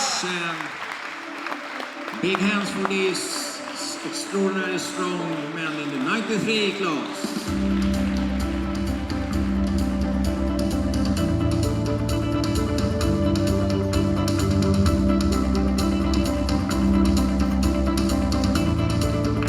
Big hands.